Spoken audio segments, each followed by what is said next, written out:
Battle Line podcast, and by the time you guys are hearing this, Thanksgiving will have already happened. We're anticipating Thanksgiving. We're recording a week in advance, but hope you guys, the listeners, had a great one. And for those overseas who downrange who couldn't be with your family, hope you're hanging in there. I know, as you've said, every Thanksgiving that we do this, that you've had plenty of Thanksgivings where you had to embrace the suck. And honestly, I had some of the best Thanksgivings overseas. Not that I didn't miss being home, but I remember one in Kandahar in 2008 where we did the turkey trot, and one of my and do the pictures. Yeah. I'll post. I always post it for Thanksgiving, the preempt where we do the turkey trot. And one of my buddies, Joe Dirte from 10th Special Forces Group, his call sign was Dirte, called him Joe Dirt. But he made his own turkey suit out of cardboard boxes, and he went and ran the turkey trot.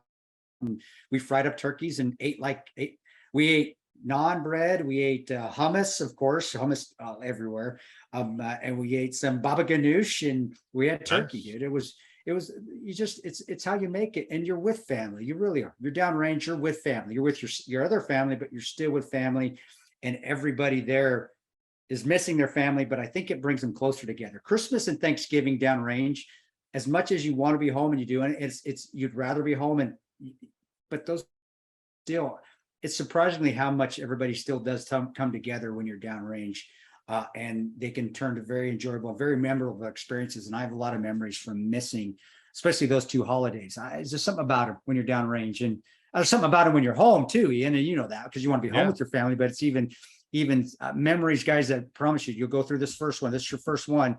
You'll be 20 years from now, like I am, being like, wow, that was really fun.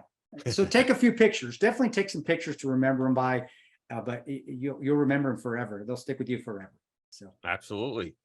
Well, you guys are going to love this podcast with Sara Adams. And before we, you said Sara Adams again. You're going to love this podcast with Sara Carter. I have slipped up with that so many times because we've only had it is like Sara and then the name of a president, right? Carter and Adams. Carter and Adams. Very easy. So yeah, you're going to love this podcast with Sara Carter. Before we get over to Sara, one of our longtime sponsors that many of you guys know, of course, is Bubs Naturals. They have their MCT oil powder. They have their apple cider vinegar gummies. But their flagship product really is their collagen. And collagen is the most abundant protein in the human body.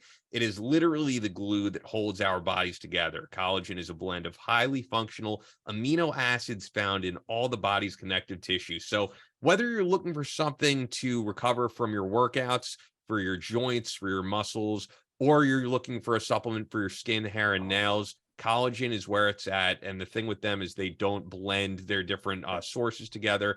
It's just raw, grass-fed cowhide. That's all that it is. And it really is something your body needs that you're not going to get in your diet. So between that, the MCT oil powder, the apple cider vinegar gummies, the Fountain of Youth formula, just really, between them and Ned, we get to work with our favorite supplement companies, and they do really put out some great product. I think by far one of the best, if not the best collagen. No, they are by far the best collagen supplement company out there, and it does work. I've been using that stuff for going over 2 years now, and it has helped me. Helps with my hair growth, still helps my nail growth, helps me maintain. It's a great after workout drink too.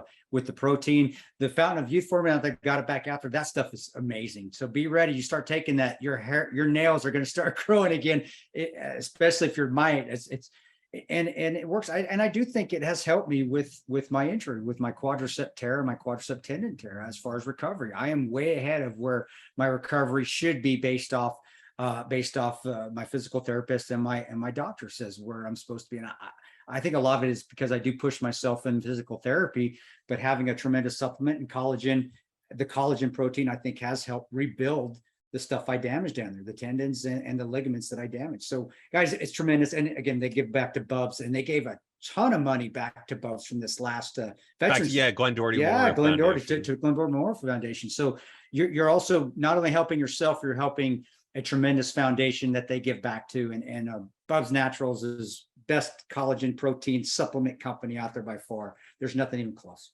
Yeah, so check them out, guys. BubsNaturals.com. If you go through us, you're going to get 20% off when you use the promo code BattleLine. That's exclusive to us. BubsNaturals.com. Use the promo code BattleLine. You'll get 20% off on all their great supplements. So check them out. Also, this episode, we are sponsored by our good friends at Beard Vet, roasted in the heart of America, Omaha, Nebraska. Traditional and unique flavors in ground, whole bean or grunt cups, K-cups, and beard kits as well. They have merchandise, they have hats, all different types of stuff, and they select a veterans charity every month to give back. Sean is a Marine, a DAV lifetime member, and an equestrian helper. His wife, Amy, is a trainer. So check them out, beardvet.com. Yep. They are the best. We always say vet bro vet coffee company out there. It has become my go-to coffee. It does. It's stuff you can taste. It's tremendous. The K-cups are outstanding. And that's what I have when I put my Bubs in. Bubs and Team Beard Vet. So Bubs Naturals, Team Beard Vet coffee. The pairing is the best tasting out there. It's what I use. And as far as coffee goes, I am a coffee connoisseur. So if I'm drinking crap, I'm going to tell you, and it's not. So support Team Beard Vet and all their other ventures. But if you just want great coffee, get Team Beard Vet coffee. And the K-cups are outstanding, and they're growing. I can't believe how fast they're growing. They wouldn't be growing if they weren't good at what they do. And that's just a testament to them and their products. Yeah, and that's our exclusive coffee sponsor of this show. Yep. Check them out on Twitter at beard_vet. They have a huge following on there, and they retweet our stuff out all the time. On Instagram at Team Beard Vet. And if you want to check out their coffee, their great merchandise, their beard oil, it's just beardvet.com. Use the promo code TANTO, TANTO, and you're going to get 10% off. They also have subscriptions if you want to have the coffee coming to you every month or so. They take care of you with that. So beardvet.com, promo code Tonto. With that, you guys are going to love this interview with Sara Carter.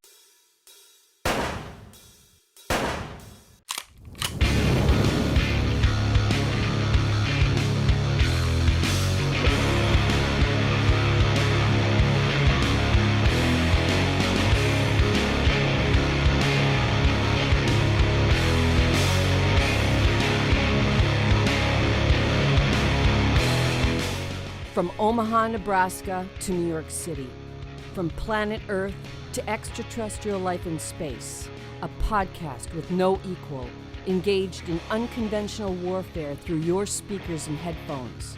This is a show about embracing the suck, conquering your demons, and finding God in the face of adversity.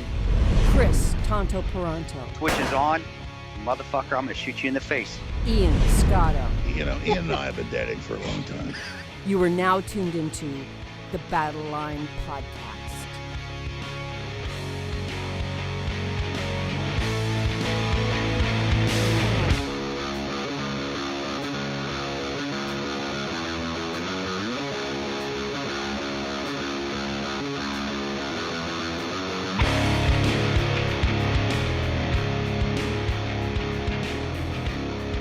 The Switch is on Battle Line Podcast, and someone we've been meaning to have on actually for a really long time now is Sara Carter. I would really say when Gary Brugman was pardoned and your friendship with him, and then before we even recorded, we had the interview with Sara Carter, which I feel like really broke some news on Benghazi. Wait, Sara Adams. Come on. With Sara Adams. Come on, man. We're two Sarahs. It's okay. I keep mixing up the names, but yeah. With Sara Adams, which broke some news on Benghazi, and I feel like, it's stuff that Chris didn't even know, and it didn't get as much attention at first as I would have expected, but you, with your following, retweeted it out, and I mean, you have a massive following, so we really appreciated that, and also just with your husband and all the other work you've done, it's long overdue, so it's definitely an honor to have you on.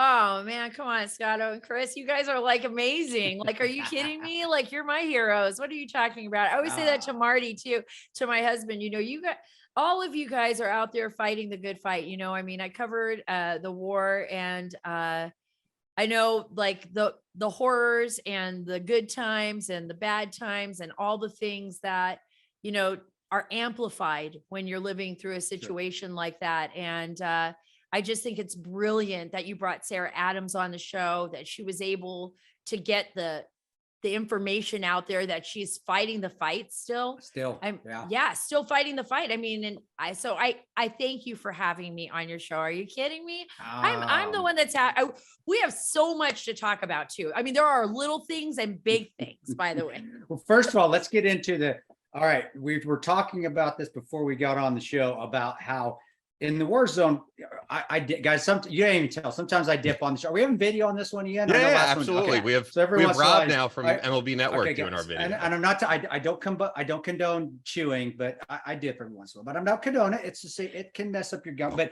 downrange, there'd be people that we'd have spit bottles everywhere, or you'd be drinking like in Kabul. We had the Talabar and at the Ariana there and people drinking beer and things and Sarah were mentioning, well, I hate that time when I grab and I drink somebody's spit thinking I was drinking my drink. Yes. And she says, yeah, I mean, it's a terrible accident. And I just wanted to tell her, yeah, that was jackass. That wasn't always an accident. We would want to fuck with you. Like, who is this?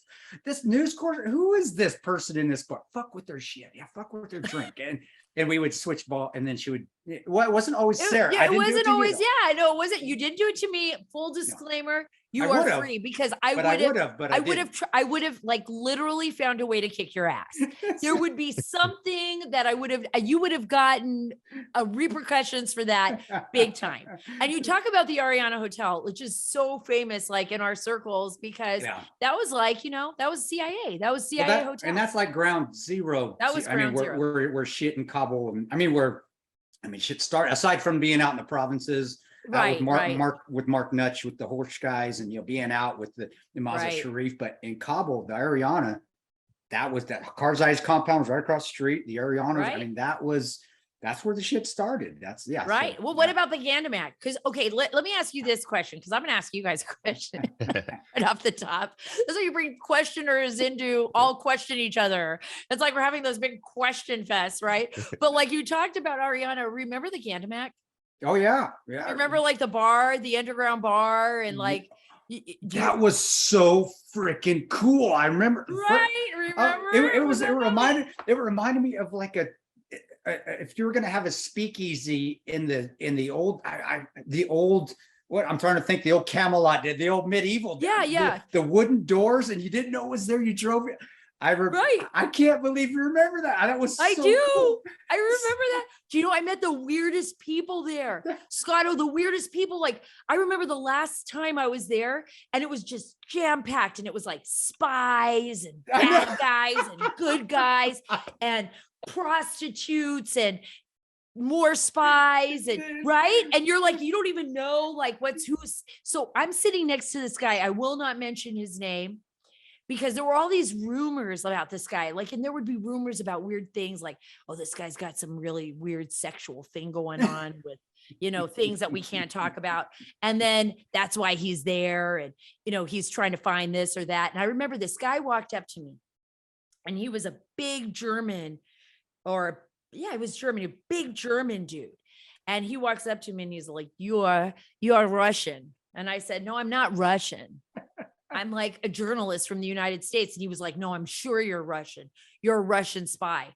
And I was like, who is that? Like, who are these people? Did that New York accent give you away for being a Russian spy? That's right. And then I turn around and I look at the guy next to him. Who is this guy? And you know what he said? Oh, that's the guy that runs the sausage factory in town. Yeah, and the brothel. He said it was a sausage factory and a brothel. Was the brothel called the sausage factory? I mean, it could. There was a brothel in Kabul.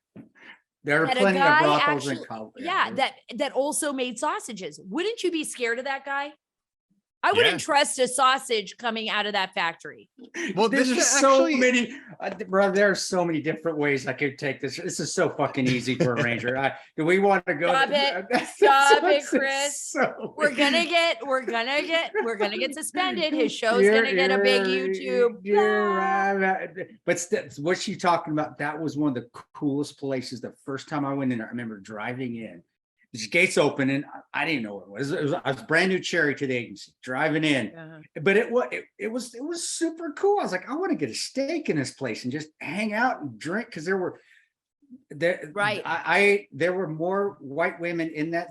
There were more white women than I've ever seen in Afghanistan. Like, well, now I know where all the white women are at in this freaking country. They're right here. They were all hanging out at the Gandamak. That's what was going on. But they were all Russians. They were all Russian spies. I'm just going to tell you. They were all from Russia. I think this would be a good point though to actually like rewind into your career here, because you know, people know you from Fox News, they know you from your podcast, the Sara Carter Show. But I keep thinking Sarah Adams. It's going to happen again. I already know. Sara Carter Show, because we were talking about Sarah Adams. But yeah, I would like to know, and I think the audience would really be interested in, how did you go into war reporting and reporting on things at the border? Because it's a really unconventional path, I think, as opposed to just doing local TV news and actually being in war zones that Chris has been in. Right. So I never really ever believed, I never had the ambition to be a TV, reporter. That was never anything like in my lexicon. Like I never thought of that. I was a print reporter in Los Angeles. I remember I started a little bit late in my career because I graduated later. I'd already had a family. A lot of people don't know that. And I decided to become a reporter mainly because when I graduated, one of the professors I had said, I graduated from Cal Poly Pomona, said, oh, you can't go into anything else but reporting. Because I had done some work, written some stories. So I ended up at the Daily Bulletin. I started covering basically the gangs in our neighborhood in LA. We had a lot of issues with, Latino gangs, African-American gangs, white gangs. I mean, you name it. Pomona, Los Angeles was inundated with gangs. Yeah. And a lot of children lost their lives. And the very first big story, because I'm fast forwarding through a lot of different things that happened, was a killing of a police officer in Irwindale, California. And I was a young reporter. I was working at the Daily Bulletin. This police officer had gone in for a traffic ticket, and a 15-year-old kid had stolen his grandfather's car and his grandfather's gun in Pomona, had driven down to the Pomona courthouse early in the morning, stepped out of his vehicle, and assassinated this cop point blank on the steps of the Pomona courthouse. And the reason I bring up that story is because at that moment when we all found out about it, and I was assigned the story, I went out to find this kid's family. The kid was on the run. The cops were looking for him. I stumbled on one of the most important stories I believed in my career at that time. And I still look back on it as one of the most important stories. Children in our community were killing each other. It was a war zone. And the drug cartels were moving, I can't even tell you how many tens of millions of dollars in narcotics into our communities.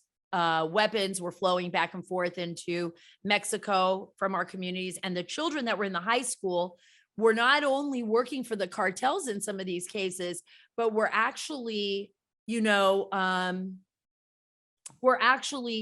part of that, like kind of like this bizarre kind of, I would say, war zone kind of situation in our own lives here in America. I mean, it was like a separate nation within a nation. And most Americans never paid attention to that. So I spent 6 months investigating that. I broke a whole series of stories called Jamie's Story. I found a girl that was connected actually to La M. Her family was part of the Mexican mafia. She happened to be friends with this young kid named Yogi who killed the officer. I discovered that the students that were going to school there, at that time it was Gary High School, were being neglected. Their bathrooms were full of literally full of shit. Yeah. Like they were not being cleaned. The kids were raising themselves on the street. Teachers didn't care about them. Those stories, I broke all of that. It was an awesome series of stories because it ended up to the dismissal of the entire school board. They replaced the superintendent. The situation changed for a lot of kids at that time because of these series of stories. Yogi obviously was captured. He was sentenced to spend the rest of his life in prison. And he was also part of that tragedy. I realized that Yogi had made it all the way to his junior year of high school, almost his junior year. He was 15 at the time when he killed the cop, but he couldn't even read a Jack in the Box menu. Wow. So I don't even know how he got that far. And, so anyways, that led me to the border because I begged my editor. I said, you know what, we got to find out like who's bringing these narcotics into our community? Why is this happening? Where can I go to the border? And he set me free. My editor set me free. I went to the border. I started breaking a ton of stories on the US-Mexico border. I spent time in Tijuana. I spent time in Mexico all along the Texas US-Mexico border for years. I was breaking stories on the underground tunnels, talking to US Intel. What year was DEA. this again, Sarah? What year was Oh this? God, I was going all the way back to 2004, Okay. 2003, 2004, yeah. 2006. I was on Mhm. the border when I think that was when Vicente Fox was president, and there was like massive wars between Sinaloa Yeah. cartel and Los Zetas. And Yeah. I went into Nuevo Laredo with sources, and I would pull the stories out of there. And I was terrified every time I went into Sasa Bay. I covered the stories from the ground. So I started breaking all these stories. And then Jerry Sieper, who was working with the Washington Times, called me up one day on the phone. And I was working in California. He called me up and he said, Sara Carter, could you give an old guy a break? And God rest his soul. Jerry just died not too long ago, about a month ago. He was retired and living in Alabama. And he said, could you give an old guy a break though? I never forgot that. I go, who is this guy? Like I didn't even know the Washington Times or anything. I was just, who's this old guy? And he said, if eventually we kept talking and he said, you know what? I'd love for you to come down to Washington, DC and meet my editors. And he said, if you promise me to take a break from the border and let me do my job, I promise you'll probably get a job at the Washington Times. And I said, well, the only way I'm going to get a job at the Washington Times is if they give me a Pentagon correspondent job. Because at the time I had already written a lot of stories and I took some heat for it, but a lot of people have followed up on that now. And I broke these stories a long time ago, but it was the nexus between the drug cartels and the terrorist organizations that I was most concerned with. And, Washington was like, where's Sarah getting this information? I was breaking all these stories on United States citizenship and immigration services. And it almost sounds like you were doing like what Project Veritas is doing, like prior to Project Veritas. Kind of, but without the I gotcha cameras. It was more like groundwork. I would say I was an intelligence collector, right? I go to Mexico and that's what I was asking, because people don't realize GRS, we were down. We were down there. We were working. They didn't see, we were working in Mexico in between going to Iraq and Afghanistan. There was a lot of that shit that was going on with the smuggling, not of drugs, but of terrorists using in fact, Jack Silva, my buddy, before he came to Benghazi, he had just left Mexico to come over and go into that. The reason I'm saying that is because the intel stuff I get, people don't realize GRS, we were down there doing stuff there in Colombia and El Salvador, San Salvador, and in Mexico, because there was a lot of that going on. I know people think that's conspiracy. That's not. That's the cartel smuggling terrorists through the country. Act of Valor, that movie. It's honestly, their acting's terrible, but the SEALs in it, they did a good, and that actually were missions that were going on at that point in time. That's why I asked the years as well, because I remember that. I remember that vividly.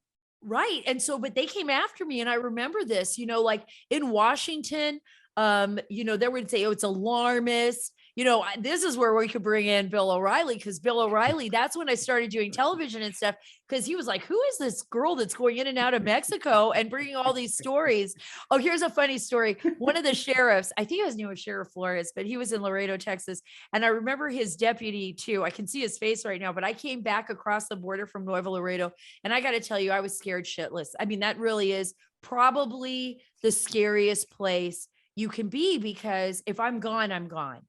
And I know it's kind of like ISIS. You're not going to get a second chance, right? They're not going to try to trade you to the US. They're not going to be thinking about well, maybe we could get somebody back. They're just like, you're dead, you're done. So I was terrified every time I went in there, but I'd come back. This is funny. I can say things on your show that I can't say. Oh yeah. Unless you can cut it out. I don't know if you cut it out. You can say whatever you want. If you want us to cut out, we'll cut it out. If not, we're putting it in. Just let it, just leave it. So I remember I walked in and I was just sweating. And there was a source I called him Paco, and he was terrified too. He eventually ended up in the United States because he was being targeted by the cartels. And we really thought that day that we were going to die. We really did. He really thought, this is it. We're caught, because we had some guys behind us in motorcycles following us around. And, I don't even know how we made it out. So one of the deputies said, I'm glad, Sarah, this is like such a Texas thing. It actually made me want to move to Texas because I thought they're so non-PC here. It's like awesome. It's like, I'm so glad Sarah doesn't wear a mini skirt because if she'd bend over, we'd see her balls. And I was like, did a sheriff actually just say that to me? That is just so awesome. Huevos grandes. Huevos grandes, sir. Right? Huevos Huevos grandes, But sir. I don't, Yeah, because I was really scared. I mean, I was scared out of my mind, because all I kept thinking of is they'll feed me to the, they'll get me. There's all kinds of horrible things that happen. They cut you chop your up ass up and feed you to different to animals. pigs. I was just thinking of that because that's what happens. That's how deadly and dangerous that border is. It is. And so that's what led me, Chris, to like working with, talking to intel guys, talking to people on the ground that were talking about this very dangerous nexus. This is post September 11th. And I eventually came to the Washington Times, and like you asked, Scotto, I ended up, negotiating that deal to get, not the money. I didn't get any of the money. They were like, oh, we'll send you to Afghanistan. But I was so freaking underpaid as a reporter. Sorry, Washington Times. But you guys were like, that was a joke. I was like in the war zone and I was like barely making my bills, and, but I went to Afghanistan mainly and to Iraq and stuff because I really, truly believe not only did I understand to some extent, the mindset of these extremists, but I wanted to bring those stories back to the United States. And I wanted to investigate those angles and really tell the stories. And once I got there, it was about our troops. It was about the people that put their lives on the line every single day, the young soldiers that lost their lives, the people that, like you, Chris, that work in the shadows, that are doing everything to protect our country, from those people that want to do us severe harm. And so Sarah Adams was just awesome. I got a chance to interview her too. And she's right.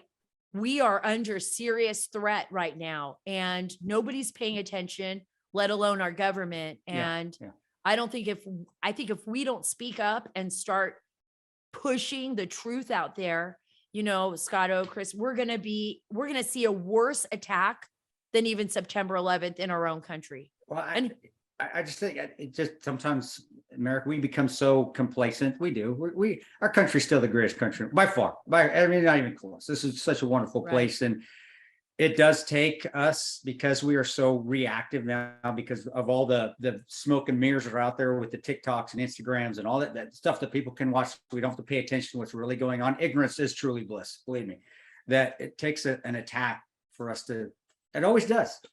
Pearl Harbor, 9/11. It takes something massive for us. Oh, okay, we got to get our shit together because we totally are missing that. And I hate to say it, but Sarah, it's probably going to happen. And that's when we'll realize, okay, we need to start paying attention to this again. But we are never proactive on it. Just like Sarah. Sarah is doing on her own, not with the government help, on her own to track down these terrorists. On her own. That's how awesome Sarah Adams is. That's the best target I ever worked with. But she'll even tell you, I'm sure she would say the same. It's going to take a massive attack for us to be like, okay, damn it, we should have listened. Let's go fix it now. And then, but by then it's, it's already, the attack's done. The massive. You want to know something though? That's unacceptable to me anymore. It is unacceptable. It is unacceptable because what if it's us? What if it's our children? What if it's our friends? What if it's our family walking through a mall one day or hanging out at a park or at a concert? And, to have these guys in Washington in these suits with their lip service, talking about having another fucking 9/11 commission or, another, it's unacceptable to me. We lost too many people. We know too much. And I'm sick and tired of the Washington establishment, acting like they didn't know it was going to happen when they actually have allowed it to happen. Exactly. How do you've been up in the Pentagon? I know my views of being behind the scenes within the agency and State Department. Is it just because, and I'm sure I'm preaching the choir here with all our listeners, because they're so removed from it, because they're protected, because it's not going to affect them, that they just don't address it? Is that what you're still seeing even after all these years? Is it still, well, I'm fine. I've got my protection guys out there. It's not going to hit me. It may hit the general public, but I'll be fine. Is that why they don't want to continue to address it or take it, be proactive? Why we're being reactive? Why we're we're not taking the fight to whoever we need to take the fight to anymore. In fact, I don't even know who to take the fight to anymore, to be honest with you. Right. I have no clue. No clue. Right. Well, you know what I think it is? You know what I really believe it is? After all these years, trying to figure that out, because I had that same question. Every time I do it, I'd be like, why? Why? Why are they doing this? Like, who would do this shit and allow their country to be exposed to this? So this is my theory, and it's only a theory, right? They all know they fucked up. Yeah. They all know our lives are on the line. So they all want plausible deniability. Instead of being active and being proactive, you could take them, Chris, a document that says, Mhm. look, I know for certain there's this guy and his name is this, and he's set up in Mexico City and he's got these 5 guys, and they're like, could you please remove that report from my I know. desk? Yeah, exactly. What? But this guy wants to get, oh, I heard something. I have dogs, so I don't know what was going Well, on. I thought there. somebody was coming in your house. Yeah, me too. I'm like, wait a minute. I heard something. It's my other dog outside. So now my Chihuahua and my little Shih Tzu, they're going to like have at it. So it's going to be like a battle in my home right now. So I really think it's like, I always call it plausible, some kind of plausible deniability. Yeah. So that they get up in front of a bunch of people and they say to everyone like, oh, we had no idea. We need to have a commission on this. I say, you know what? Right? Am I right? Yeah, every time. Right? It's a job. It's almost like it's job security for politicians. If we're proactive and nothing ever happens, well, then we're not. How can we show the world that we're doing our jobs? Let's let something happen, and then we can show people that we're actually doing our jobs. Right. But it's the exact opposite. They're not doing their jobs at all. Or they're so scared that something is going to happen because they haven't done shit because they're just so worried about lining their own pockets and helping their families line their pockets, and the whole job is about them and not us. That they know that something's going to happen because look at the border. Are you telling me? Like if I was a terrorist, that would be like, wow, I would be like Shangri-La. I can just cross it. I can grab a burrito and a taco on my way across. I can just eat like the best food ever on my way across the border. And they are going to transport me to the city of my dreams. As long as I don't have my ID on me, I see it. I watch 1,700 people cross the border and I'm like, welcome to America in Spanish. Bienvenidos a America. And they're like, woohoo. They're like, it's not even embarrassing anymore. No. It's like, they're just like, hi, they're waving at our border patrol. They're turning themselves in. Well, speaking of that, I wanted to make sure that we get into this. I do feel like, from when I got to meet Gary Brugman, who Chris has known for a long time, and he came on our podcast and was really trying to get a pardon. I mean, it was interesting to me because we were just getting this podcast set up. And in my mind, I was like, this is never going to happen because I don't think it's going to benefit any politician. And really, you are one of the main people, just from what I know from Gary, behind the scenes, working to get him a pardon because you have that influence there. So it'd be interesting to hear about your friendship with Gary, where it started, hearing his story and what you did behind the scenes to get him pardoned, because his story definitely resonates with our audience. They know about what he did at the border protecting us, and the fact that he had to go to prison, the fact that he'd be a felon up until a few years ago, and like it was finally a happy ending for him. Yeah, Gary is amazing. I mean, what he had been through. So Gary and I became friends actually around 2006. And I had written a story about Gary. I'm sorry, not about Gary at that time, but about Ramos and Compean, who were the 2 border patrol agents. Like nobody had heard of them. And I was covering the border and I saw this story kind of buried in the El Paso Times about these border patrol agents that had actually been convicted for shooting at that time, it was just very basic, for shooting a drug dealer that came across the border and basically ran back into Mexico. And there was an altercation. I couldn't believe that these agents were being charged. And I want to hear their side of the story. Like what happened? This person apparently did not get harmed, but was still alive. So why were they bringing up these charges against them? And then eventually they were sentenced to 12 and 13 years. And I started to see a pattern. I ended up getting their trust, getting their trust, Nacho and Jose Compean. I wrote a big series of stories that got the attention of people in Washington, D.C. This is when I was still at the Daily Bulletin.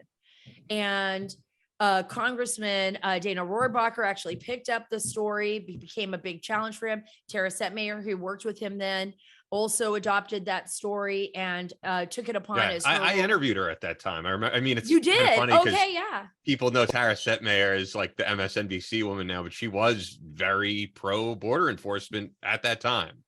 Right. So weird. Yeah. So weird. She has totally done a role reversal, and we could go Yeah. into that another time, I'm sure. But back then, and I'm going to give credit where credit is due, she actually helped me, and we became really good friends at that time. And she was able to push the story forward with Dana Rohrabacher. And that's when I met Gary. And I found out that years earlier that Gary had been imprisoned for 2 years in Yazoo, Mississippi State Penitentiary for basically putting his knee on a guy and keeping him down that had tried to escape. And I saw this pattern developing of us prosecuting, us being the United States, and in particular, Johnny Sutton, who was working at that time at the Southern District of Texas, prosecuting U.S. law enforcement who were just trying to do their job. So when I do this, when I cover the border, even now, when I talk about border issues, this isn't just based on what I do right now. I've been doing this for like almost 20 years. I've been looking at this border for almost 20 years, and Gary and I have been friends since that time. And I have always believed in Gary's innocence. He is an amazing human being. A bad guy is always a bad guy, right?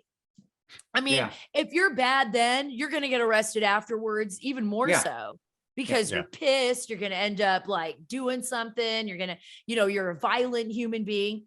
Gary was the kind of guy that like all he ever thought about was his friends. He, is a good heart. He took care of his mother, and she died recently and spent all that time with her. And, he's just a good hearted human being who fought every single day, not only to regain his name back and his honor, but he fights every single day for everyone else in law enforcement, even though it was all taken from him, even though some people dragged him down, he didn't care. He kept fighting for law enforcement, for our country, for our military. He stood up, did the right thing. So I was just a part of a lot of people that worked hard to try to get what Gary deserved, which was a pardon from the president of the United States, President Donald Trump, thank God, and he also pardoned Nacho Ramos and Jose Compean. They actually their sentences were commuted when I wrote the stories. I spent 2 years actually covering their story. And their sentences were commuted right before George Bush left office. Yeah, I remember that. But they weren't pardoned. And before President Trump left office, he did the most amazing, valiant thing when he pardoned Gary and pardoned Jose and Nacho. And remember, they also, Jose and Nacho also spent time in prison because it wasn't until their sentences were commuted that they were actually released from prison. And Ed Hindy was a huge part of that. He, at the time, he has a great restaurant out here in Houston, the Taste of Texas, a steakhouse, but he had a radio show, and he's a great man, great Christian, God-fearing guy, really great friends with Gary. Still to this day, they're annoying how best friends they are. They're like on the phone in the morning, and they're calling each other names and making fun of each other, and all that fun stuff that guys do. And and Gary and I have always been friends because, this isn't just about stories for me. This is about human beings. I maybe just take it too far, but there are people in my life that I've run into, and I feel so blessed, and they've stayed a part of my life because these are real people. These aren't people that aren't out just for themselves. Friendships mean something, Yeah. Brother and sisterhood means something. they're willing to put everything out on the line. That's why I married a special operator. Hope you guys are enjoying this episode with Sara Carter. Really a pleasure to have her on. She was completely candid. She was the opposite, as I say later in the show, of like a stiff news person. That was not what this interview was by any means. I think people might see the title and they're like, Fox News. It's probably just going to be someone, giving their political opinions, giving talking points. And that was not at all what this was. So I hope you're enjoying it. We hope you're enjoying it. And as we said, off of this Thanksgiving Day weekend and Thanksgiving Day, but we have some great sponsors who keep us going, as you know. And from the very beginning, we've been working with Fort Scott Munitions.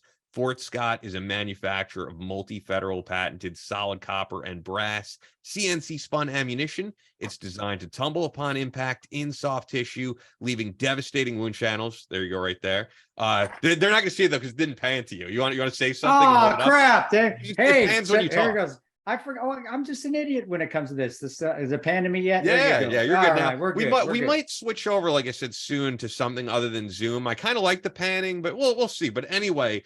This leaves devastating wound channels, as I said, for faster bleed out and quicker incapacitation. Originally developed to innovate and improve on the standard of military grade ammunition design, it was found that not only did the TUI ammunition outperform competitors in the self-defense industry, but it quickly became apparent that it would be a top contender for hunters alike. With the ammunition being CNC spun, the tolerances are some of the tightest on the market, ensuring that you receive the same results with each pull of the trigger. Now, Fort Scott Munitions is available throughout retailers in all 50 states, but you're going to get a discount with us when you go to fsm.com and you use the promo code BATTLELINE. You'll get 15% off. That's fsm.com. Only available to listeners of the Battle Line podcast. Use the promo code BATTLELINE for 15% off. Fort Scott Munitions is a proud supporter of Chris Peranto, Battle Line Tactical, and the Battle Line podcast. I cannot wait to be out there next month with you guys. Oh yeah, we got it. We got a full class coming up. It might be a little cold, but we're going to have a lot of fun out there. Hey guys, if you don't believe and don't want to take my word for the effectiveness and how well that ammo works, FSM has their own YouTube channel. You can see videos. You can see the gel tubes that they use when they shoot it, so you can actually see how that tumble upon impact works and how devastating it is. And if you're a hunter, if you want to knock that prey down, you don't have to chase it. Use Fort Scott Munitions and home defense, best home defense ammo out there. And also it's lead free, which I think is a huge deal. And those of us that are gun owners need to be responsible at the range. Switching to lead free ammo does help maintain the environment. As much as people like to say we don't like the environment, we love the environment because we're always out there. So I think that's a big plus as well, having lead free ammo. Absolutely. And this show is also sponsored by our friends at Pamax Tactical. Pamax Tactical Inc. is a law enforcement owned and operated company that manufactures a wide variety of products for the AR platform and an industry leader in the field of alternative breaching tools like their Lion device. The Lion is a safer, reloadable, non-regulated alternative to the use of flashbangs, an impact actuated handheld device that boasts 180 decibel output. It is available in civilian and law enforcement configurations. This is something you've used for training, for classes, and they do a great job. I mean, this is really something new on the market that other people are not doing. Well, it's innovative, and the biggest thing is cost effective. So with you law enforcement guys, for you in military that need, because we use flashbangs in training scenarios, we have to, especially when we do room clearing, it can get expensive, and you can have to carry a lot of flashbangs, which are individual, which with these, you don't need that because you've got reloadable cartridges. So you may pay a little bit at the beginning to get the actual holder, but in the end, it is very cost effective. So if you're law enforcement or military and you are doing room clearing exercises, you're using flashbangs, get these Pamax Tactical. This is what you need, and you're going to save money in the long run, and they work better, to be honest with you, and they're safer because they're very hard to ignite as far as accidentally. Where flashbangs, you can get a little dicey, especially if you pack those things in a backpack or something like that. So Pamax Tactical, be cost effective, it works, and it's the best flashbang training device out there. Absolutely. So if you're looking for something special as the holiday season approaches, definitely check out some of Pamax Tactical's other proprietary products, including custom firearms and accessories like the Hades hybrid muzzle device. available in various hunting calibers, including the 350 Legend, or you can spice up your build with over 24 variations of beautifully colored, accented X-Slick AR-15 bolt carrier groups, ideal for those building custom firearms. Trying to capture the Instagram views or simply making a special gift for someone special. As usual, Pamex Tactical products are proudly made in the USA. Very important. Yeah. I know to this audience, USA made, and they're backed by a lifetime warranty. So go to pmtactical.com, use the discount code TANTO, TANTO. You're going to get 15% off. That's pmtactical.com, promo code TANTO. 15% off. They've got such a variety of stuff on there. A lot of stuff does sell out quickly. I mean, I look on there, so go there now. It's pmtactical.com, promo code Tonto, and you'll see what's in stock for 15% off. With that, let's get back to our interview with Sara Carter. I know you're not looking to take credit for what happened to Gary and boast or anything, and that's not how you are, but I'm just wondering, did you personally get to have a conversation or put something on President Trump's desk and say, you need to look at this? Well, yeah, I don't know. Did you have, I want to get, did you have I'm specific, a knockdown drag out with anybody that said, hey, fucking look at this shit? What the, or was it? There was somebody that did that. That was very close to the president. I don't want to say their name. But there was somebody that did that said, you absolutely, and maybe Gary will one day say it, maybe we'll get permission to but that's somebody that did that. I did everything I can and everything I could at the time, to get that in front of the president's face, to get his story there. President Trump is awesome. He's done my podcast a number of times. He is, to me, a great human being, a good human being. He was the only president that I ever knew that followed through with what needed to be done at the border, what we needed to do in our country. He was always willing to stand up for that. And he stood up for Gary when he saw his story. So I did a podcast with Gary. I tweeted it at the president. I contacted people and said, yeah, so listen to this podcast. He needs to get this guy out, and that was part of what, and we had all done that, for a very long time, but we realized that under President Trump, that was probably going to be the only opportunity Gary would have. Yeah. Biden wasn't going to pardon Gary. Biden's like, defund Gary, put him back, lock them all up. Like Kamala Harris just wants to put them all in prison. Like put all of our law enforcement in prison, let all the bad guys out. Like, I feel that's like a Democrat move, but, people like Gary, look, there's always, sure, are there bad apples? Yeah.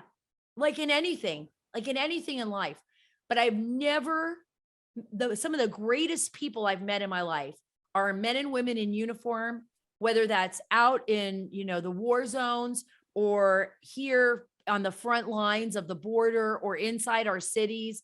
They are taking risks every single day. I was out on right last week with Texas DPS, Department of Public Safety, and we were out on an operation, and I'm with the guys, and they're pulling over vehicles. This operation was 90 miles inland from the border, and it's the runners, the gotaways, right? Sure. The people that do not want to be caught.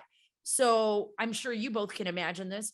What does it feel like? We're in the truck and they're getting out and they're pulling over a vehicle, and they don't know who's in that vehicle. I got Lieutenant Chris Olivares with me, and Lupe's with us, Sergeant Lupe. And we're heading over, they're heading over to the car, and my heart's racing because I'm thinking, like, I know that everything's good till it's not good anymore. Right. So like anything could happen. Like they could either speed off, or a guy could come out with a gun, or they could run. I mean, anything can happen.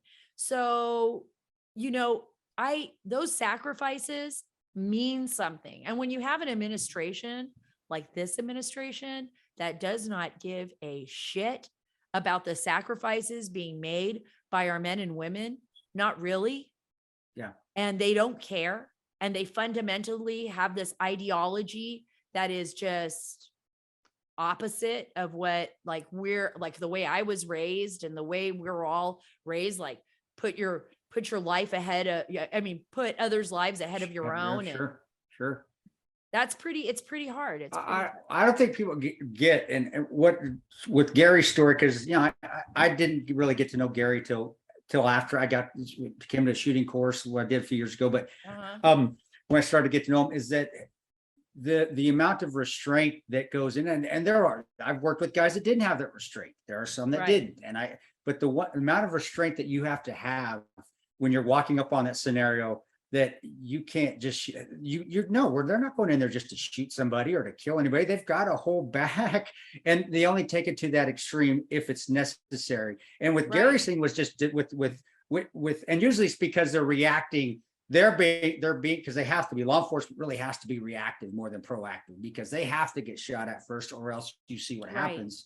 They're gonna get charged. Some scumbag attorney or attorney general, or somebody's gonna they're gonna try to get him into prison. But Right. in Gary's case, what shocked me with his, it was just he put his knee to restrain somebody. That's not forced escalation. He did what he was supposed to do. I just couldn't Right. believe when I first talked to him, like when he told me, I thought he was lying. I was like, dude, come on, really? That's all you did? And I'm being I was devil's skeptical advocate. too. Yeah. And then you And- see it, you see well, the then court case, and you're Yeah. just like, I'm like, how did they prosecute Yeah. him for this? I like, well, who did you piss off? Did you sleep with the attorney general's wife? What did you do? I mean, I'm asking him these Exactly. questions because I'm being the dickhead that I am, that Tonto in the third person, the here I am, Yeah. but I'm like, what in the world? And that's too far. There's a point where if law enforcement, if you go too far, or military, you do a bad shoot. And I saw a lot of bad shoots when I was a contractor Right. in Iraq in the Wild West days. I saw a lot of great things going on too, a lot of lives saved. But in Gary's case, it wasn't even that close. It wasn't even something, it was so far removed from just, he actually was at the very lower levels of force escalation. Why in the world did he go to federal prison? And that's what I couldn't understand. And that's what I was hoping. Maybe you saw more behind the scenes that I know Gary probably They knew, but he can were- only talk. But They were making why? examples of people. Okay. This is what I believe. Like, even during the Bush administration, they didn't Yeah. even like me. They did Well- not like me. I was breaking stories all across the border. Congress was holding hearings. And Gary's was under Bush administration. Right. Yeah. People don't realize that. It wasn't Right. under Obama. It Johnny was under, Sutton. Yeah. Johnny Sutton, who was the prosecutor in the Southern District of Texas. And there was Deborah, Gary's going to kill me. I can't remember her name right now, but she worked with Johnny Sutton, and she was the one that prosecuted him under Johnny Sutton, but he worked for George Bush, Yeah. Johnny Sutton, when he was the governor of Texas. And so they were all buddies. And I remember how much they didn't like me, because they wanted to pass immigration reform. They wanted to do another big amnesty, another big immigration reform package. Yeah. One of because- Bush's last things that he said as president, when they were asked, like, what do you regret that you couldn't do? He's like, that we couldn't pass amnesty. Well, let me tell you, he probably hated me real bad.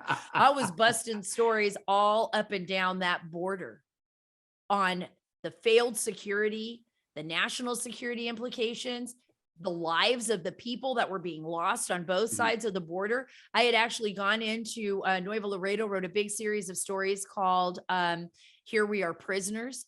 And that was coming from the people that were living in Nuevo Laredo at the time, where they were, I mean, under like war zone attacks. They still are. I mean, we're still seeing these. I just got back from Mexico City yesterday, and I'm talking to folks there. I mean, the cartels control that country to a large extent. They're a shadow government of Mexico, and it's a war zone.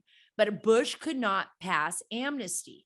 And the problem is too, is like they still had to have border patrol, right? We still got to act like we're protecting our borders. But let me tell you, both Republicans and Democrats have always liked that cheap labor. Yeah. Do you remember what Bush used to say? He used to say, they're doing the jobs that Americans won't Yeah. do. Yeah. Like, how racist is I know. that? Like, oh, wait a minute. Like, my mom, my mom came from Cuba. She did. I'm half Cuban. My mom was, she did the American dream, just like any Irish person, just like anybody from any country, Korea, whatever, where you have to go to work.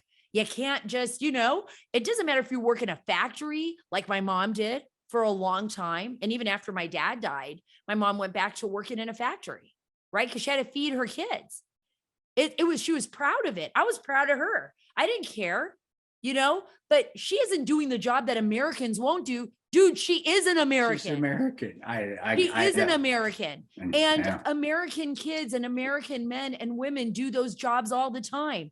We were lumberjacks. We mow lawns. Our kids mow lawns. We work at Taco Bell. You know, Yeah. like what we're going to bring in a whole labor force? Like That- what we need slave labor Well, it across showed the border? it showed to me that at that, and when I started to see it behind the curtain, and even at that time, that they're not really necessarily Republicans or Democrats. There's elitists, and then there's everybody else. And that's Right. something about Bush. That's like, holy shit, yo. Did he just say that? That elitist motherfucker. What did he? And my grandfather's a picker. He came from Puebla. He lived in Puebla, Mexico. That my grandmother. No, I grew up on a farm. I grew up with migrant workers, and you know, I'm like, are you shitting me? So basically, he's just saying all these elitist kids don't have to work because we're going to have all these Mexicans come over and do the work for us. I'm like, are you shitting? That was that, and I wasn't even political at the. I mean, I'm still really not, but even then, I was like, that son of a bitch.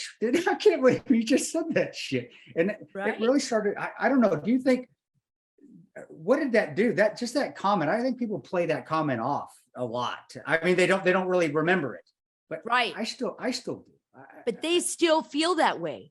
They still feel that way. You tell me why our border with those, and I'm so glad, Chris, that you said that, because these are some of the best people in the world. Like I go down to the border and I see the suffering of some of these children. Like literally, I was in Mexico City this weekend in 2 different shelters, human trafficking shelters, right? Where these kids, but there was a female shelter that we visited and a male shelter. And these are small children that are being trafficked by some of the most nefarious people. Guess who the biggest buyers here in the United States? It's us. We're some of the biggest buyers of these children. And these kids have been raped. They have been harmed in ways that are unspeakable. And there are people there that are willing to try to save them, right? But to have a government that perpetuates that, not only aids and abets the drug cartels, hundreds of billions of dollars. It's like a useless fight. You know, they're sending intel over there, but then the cartels are making hundreds of billions of dollars, pocketing it, shipping people into the United States like they're slaves, right? Yeah. And we're sitting back going, well, wait a minute. And then we're also being targeted because now we could have people coming in that are enemies, right? It's like so messed up. And why are we doing this? And why do we treat people like that? And you're so right, Chris. It was a racist statement. It is a racist statement. And that's why I tell everybody, you know, wake up, because both the Democrats and the Republicans, except now we have some Republicans that and there's some Democrats out there too, but we have some Republicans that are like, nah, we're not doing this anymore. We're going to start exposing this mess. I'm not saying that anybody can think whatever they want of President Trump. Everybody has their own opinion, right? But for the first time, and this is based on my own experience as a journalist, and then as a columnist, and then as an opinionist, but with a lot of opinions. But for the first time, there was a president that actually got it, that said no more. I see those kids coming across the border. I have been with women that a woman in one instance that almost died. We found her near the Rio Grande with her 2-year-old daughter. Wow. And she was profusely bleeding out of her nose, clots of blood. She was suffering. She had come across. We were just blessed to have found her and to, you know, get help to her to save her life with her child crying, you know, by her side. Yeah.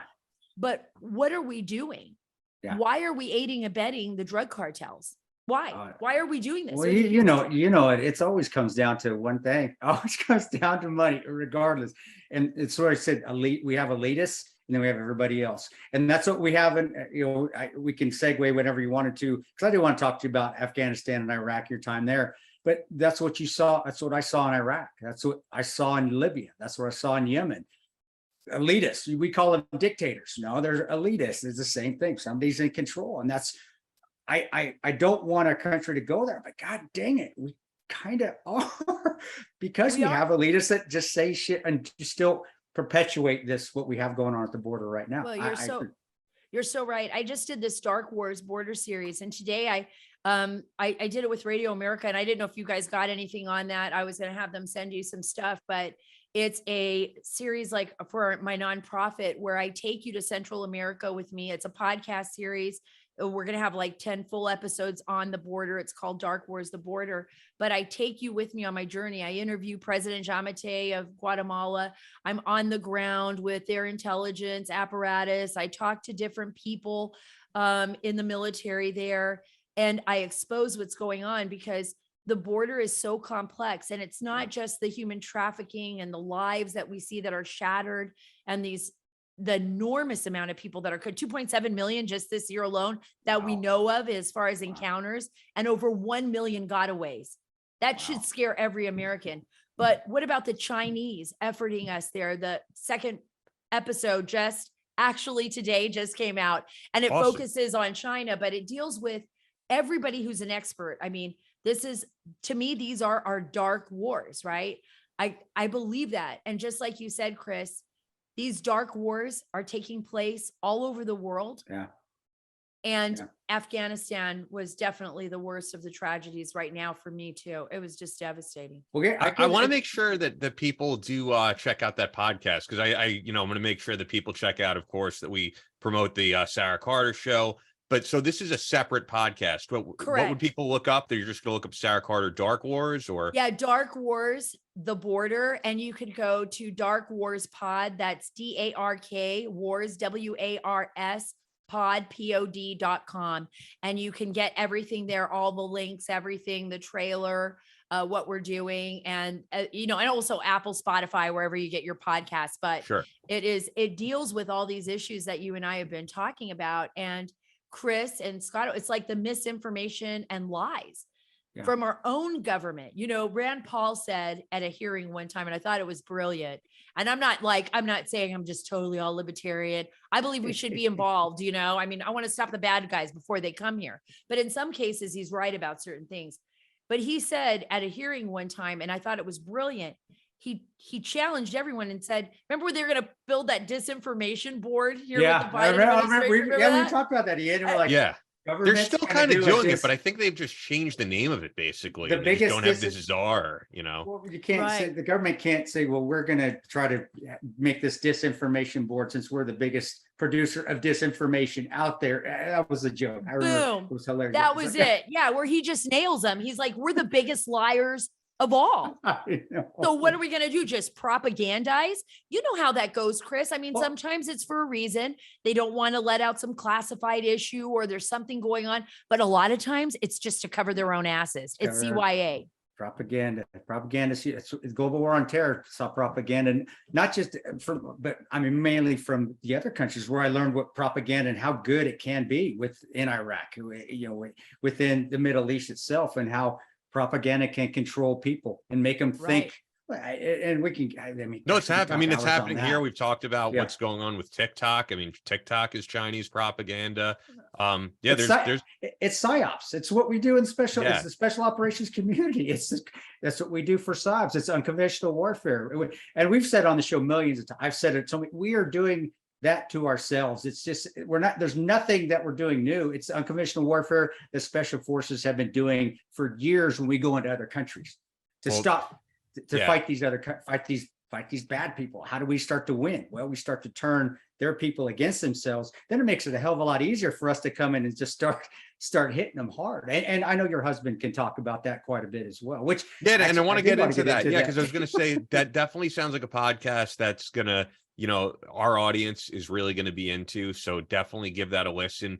But getting into your husband and his time in service, his injury, I'd love to hear about all that, because I do know just from looking at your biography, you met your husband prior to that happening, right? Prior to him going blind. Yeah. Oh yeah. We were in Afghanistan together. He'll give you his own story. Where did you meet? Okay. He says I chased him down.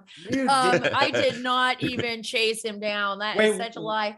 Where was it at? Now I got to know the cities. I know these areas. We were at FOB Ramrod. Do you remember where Ramrod was? Do you Yes. remember that right in like Helmand Yeah, district, Oh, right yeah, outside yeah. of Yeah, Kandahar? I was in Gecko. I worked in Gecko up on the hill for a lot of years. I So was in helping Lashkar, that whole province. Oh yeah, I was at almost all of those, you know, either those FOBs, forward operating bases, or those little COPs, combat outposts. That year I was heading to Maywand. And remember, we were getting hit really hard. That was 2010. Yeah, that's always a bad place. That area's never, we've never been able to control the Kandahar, Helmand, that whole area's never. It's always hard. It's just too much hiding places, too many places. Argentop Valley, remember with Argentop Valley and Colonel Tennell and the whole mess that was going on there. So my husband was actually out in the field. And I just got into the base. I hadn't met him yet, of course. And we get these little hooches, you know, they're supposed to be like the VIP tents, but they were like these little cubicles of like wood. My friend Mary Calvert, she was a photographer. And so we're the only two women on the base at this point at, you know, Ramrod. So obviously we look like amazing.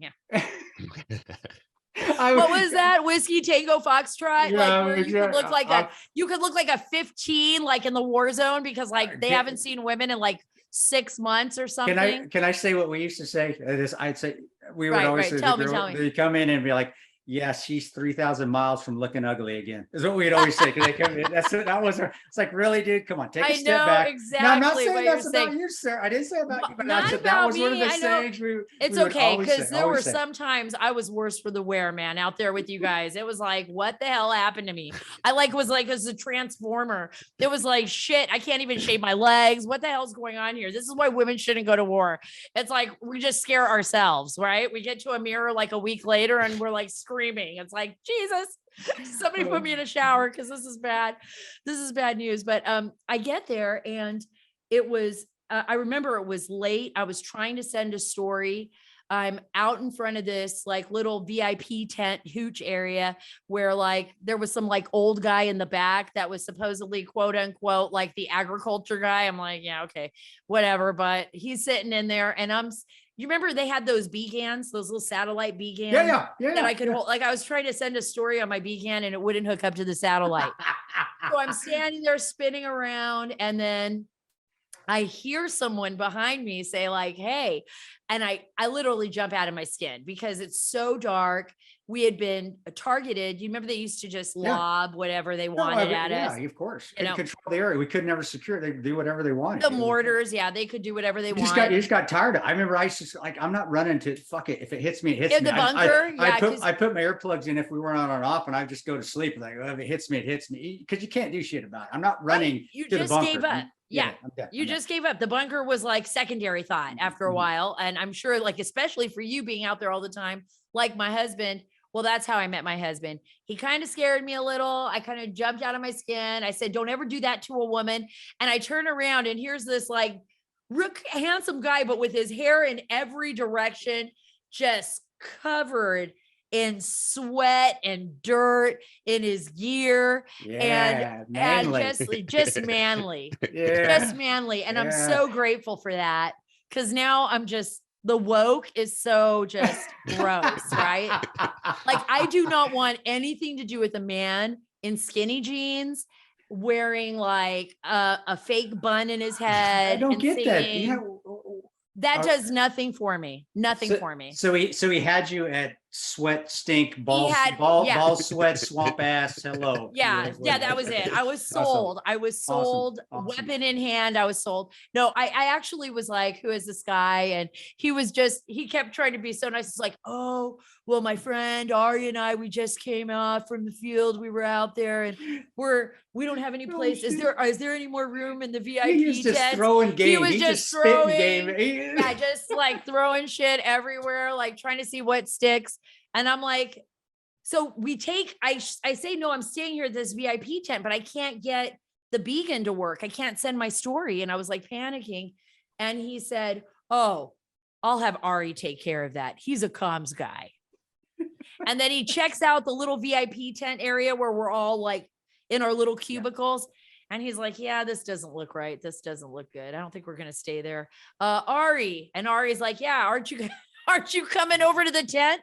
And I look over and lo and behold, my husband and Ari have this massive, Well, yeah. I don't know what you guys call it, tent all to themselves, like with some food in there, their cots, their computers. Heck And, yeah. and I'm like, this guy was trying to make a move on me. He did not want to stay in this little, VIP, pretend VIP tent that I like literally, people are snoring on top of each other. So anyways, he helped me send the story. He kept asking me if he could take me out for coffee. Now, lo and behold, he made coffee for me the next morning. Now he would tell you that I got all gussied up for him and put on my lip gloss and everything before I headed to Maywand because we were getting ready to head with the soldiers there.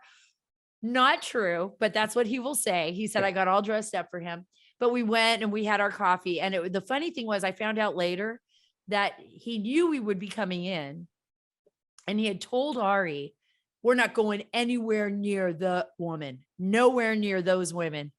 Lies. Because lies. We're going Lies. nowhere near them. I don't want anything to do with them because that's trouble. So Yeah. I guess at the talk, you guys brief if reporters are coming we know. in. No, are you brief? No, we're looking. No, we're like, okay, let's see what she looks like here. Okay. Okay, you guys are All looking. right, at let's everything see. else. Okay, let's see her. You know what? Wow, that's okay. And there's plans. The op orders already starting. You're already getting your warning order right there. And now they're starting to be op orders. Okay, here and now, and it's not like This is all the background stuff I didn't know anything about. Oh, Like, 'cause I'm hell just yeah. totally innocent to it going in. No. We are doing our intel collection, and yeah, there are guys that I'm sure he was like, all right, yep, I got it. And I guarantee he's like, you guys, I saw her first. Back the fuck off. This one, I get first try. And then obviously it worked. So It worked. He's amazing, and lo and behold, I mean, long story short, fell madly in love with the guy after he got back from being over there. He contacted me. He did tell me that I was going to have trouble in Qatar with all of my gear. He's like, Yeah. I don't know why you're flying through Qatar. I Yeah. go, because I'm going through Al Udeid and I've been there a million times.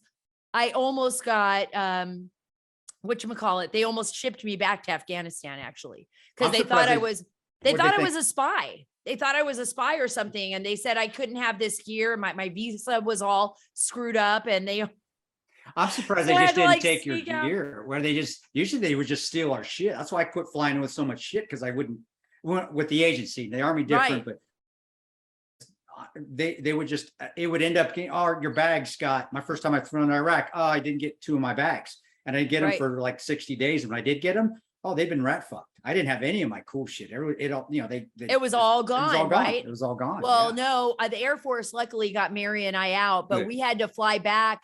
We had to sneak out of Al Udeid, basically. They had to get our passports back and we had to run on one of those, what do you call it? One of those flights that they take, the military takes. Those They're just called hops, but they're, But I it know wasn't what a, you're- it wasn't a hop. It wasn't a hop. It was the one, they have a name for it where you can get on, Yes. but we had to go through 7 different countries I to remember. get back to yeah, Andrews gosh, Air Force Base. Yeah, the military. Why am I'm I just know. drawing a blank right now. I but hate know that. I hate the blanks. It makes me feel like I'm getting old. Like I do that too. I But it's am a old. good thing That's- about It's not a honestly, commercial flight. It's the It's cool one of thing those about free podcasting flights. though is that it's just kind of conversation you would have among friends. It's not so polished like what you see on the news, and you're part of both of those worlds. But yeah, getting Right. back to what you were Well, saying. yeah, I don't my- want to be polished. No, I don't. want- No. Well, you weren't. You were all disgusting in southern Afghanistan, thought I and looked you good. weren't Oh, you dog polished. Yeah, you weren't polished at all. So there. You see his Except, face? oh, look at So look cute. at that. Does it- That's a chihuahua, but look at her tongue. It's like They- never goes in. That's all I love right. it. She's There's- a little, she needs a little help. It's- She's got some issues. That- I love hey, her no matter what. when we're getting into, because I think this is very impressive because of after you talk about his accident or his attack and what happened to him. Yeah. My wife went through a lot of shit with me, obviously, and I was very lucky as far as never being seriously injured, but just being deployed and being a spouse and then having an injury and finding out. Can you talk anything about, because we do have spouses that listen, and I think we have a very big supportive, this podcast supports that as well, and how you got through that initially. My wife yeah, she got through a lot of shit with me, just not knowing, and then finding Right. out, and then like, so can you talk a little bit about that? Maybe offer some words of encouragement for those spouses or those relationships of first deploying, and granted you're deploying too, really, and essentially, but then Right. when you found out, when the attack happened and you found out what took place, how did you grind through that? How did you continue to get through and just be positive for him, even though, being in the special operations community, being the alpha male, we're not alpha males. We're the biggest pussies in the world. So can we say that? Oh, I'm not supposed to say, Yeah. I'm sorry. That's, but You can totally say that. I know, I know. I'm not PC offended. I know. I'm not PC offended. But how did you have? My wife has pumped me up, got me going when I couldn't get myself going, and I'm sure there were times like that. And you don't have to go into detail, but I know there were probably times. How did you keep him going? How did you get him like, hey, you get through this? Remember who the fuck you are. That's what my wife said. Remember who the fuck you are. It You can sounds get like through I'm a this. lot like your wife, you know? Yeah, she's a And pain in the he's- ass too, and she wore lip gloss first time I met her too. I remember. I remember. Yeah.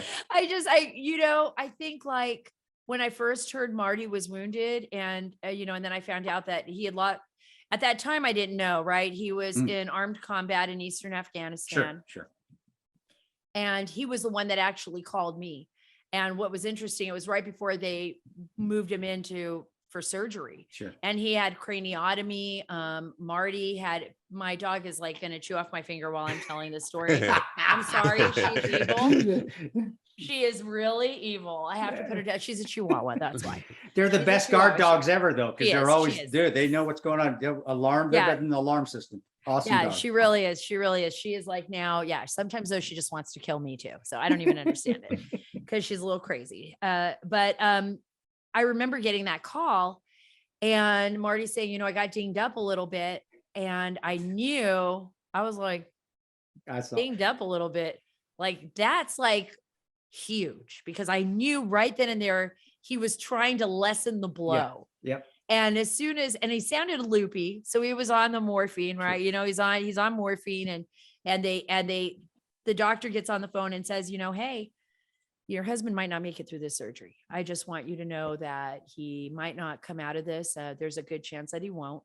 He has a ton of shrapnel and he lost his right eye. Okay. We're going to try to save his left eye, but there's shrapnel in the brain and we got to go in. And it was in Bagram, actually. It was invasive surgery. And actually, General Tony Thomas. Did you know Tony Thomas? I didn't know. Yeah. I knew who he was. He actually was in Bagram. He was actually in Bagram and went to see my husband That's at cool. that time. That was pretty cool of him to see him. But Marty went through, it was tough. You go from being like the guy that everybody would ask questions to, like, hey, Marty, how do you do this? How do you do that? He's a great shooter. Sure. He's an expert diver. He's a master diver. He's a Delta guy. He's So- got all these street So cred, right? was he SFODD? Was he Delta? Was he detachment at that time? When he was injured, was he not. detachment? No, he was Oh, not no. detachment. Wow. So they have rolled back Marty's cover. So he worked as a contractor afterwards. Okay. Gotcha. So Yep. So this so it was a really intense time because Marty was the first to ever be fully like long-term disability wounded Wow. with the group. So they didn't even know how to handle that because it was either you were dead or you had, smaller Yeah. injuries or injuries that you could kind of work with. Marty was like, holy shit, he's Wow. been blinded. Wow. Like he's never going to see again. And that was really tough. The tough part was he thought maybe he had a chance. They flew him, of course, back to the US. Of course. We went to Walter Reed. We went through extensive, rehab. But when he first got to Walter Reed, we still weren't sure if he would see again or not. And I remember I was telling somebody this.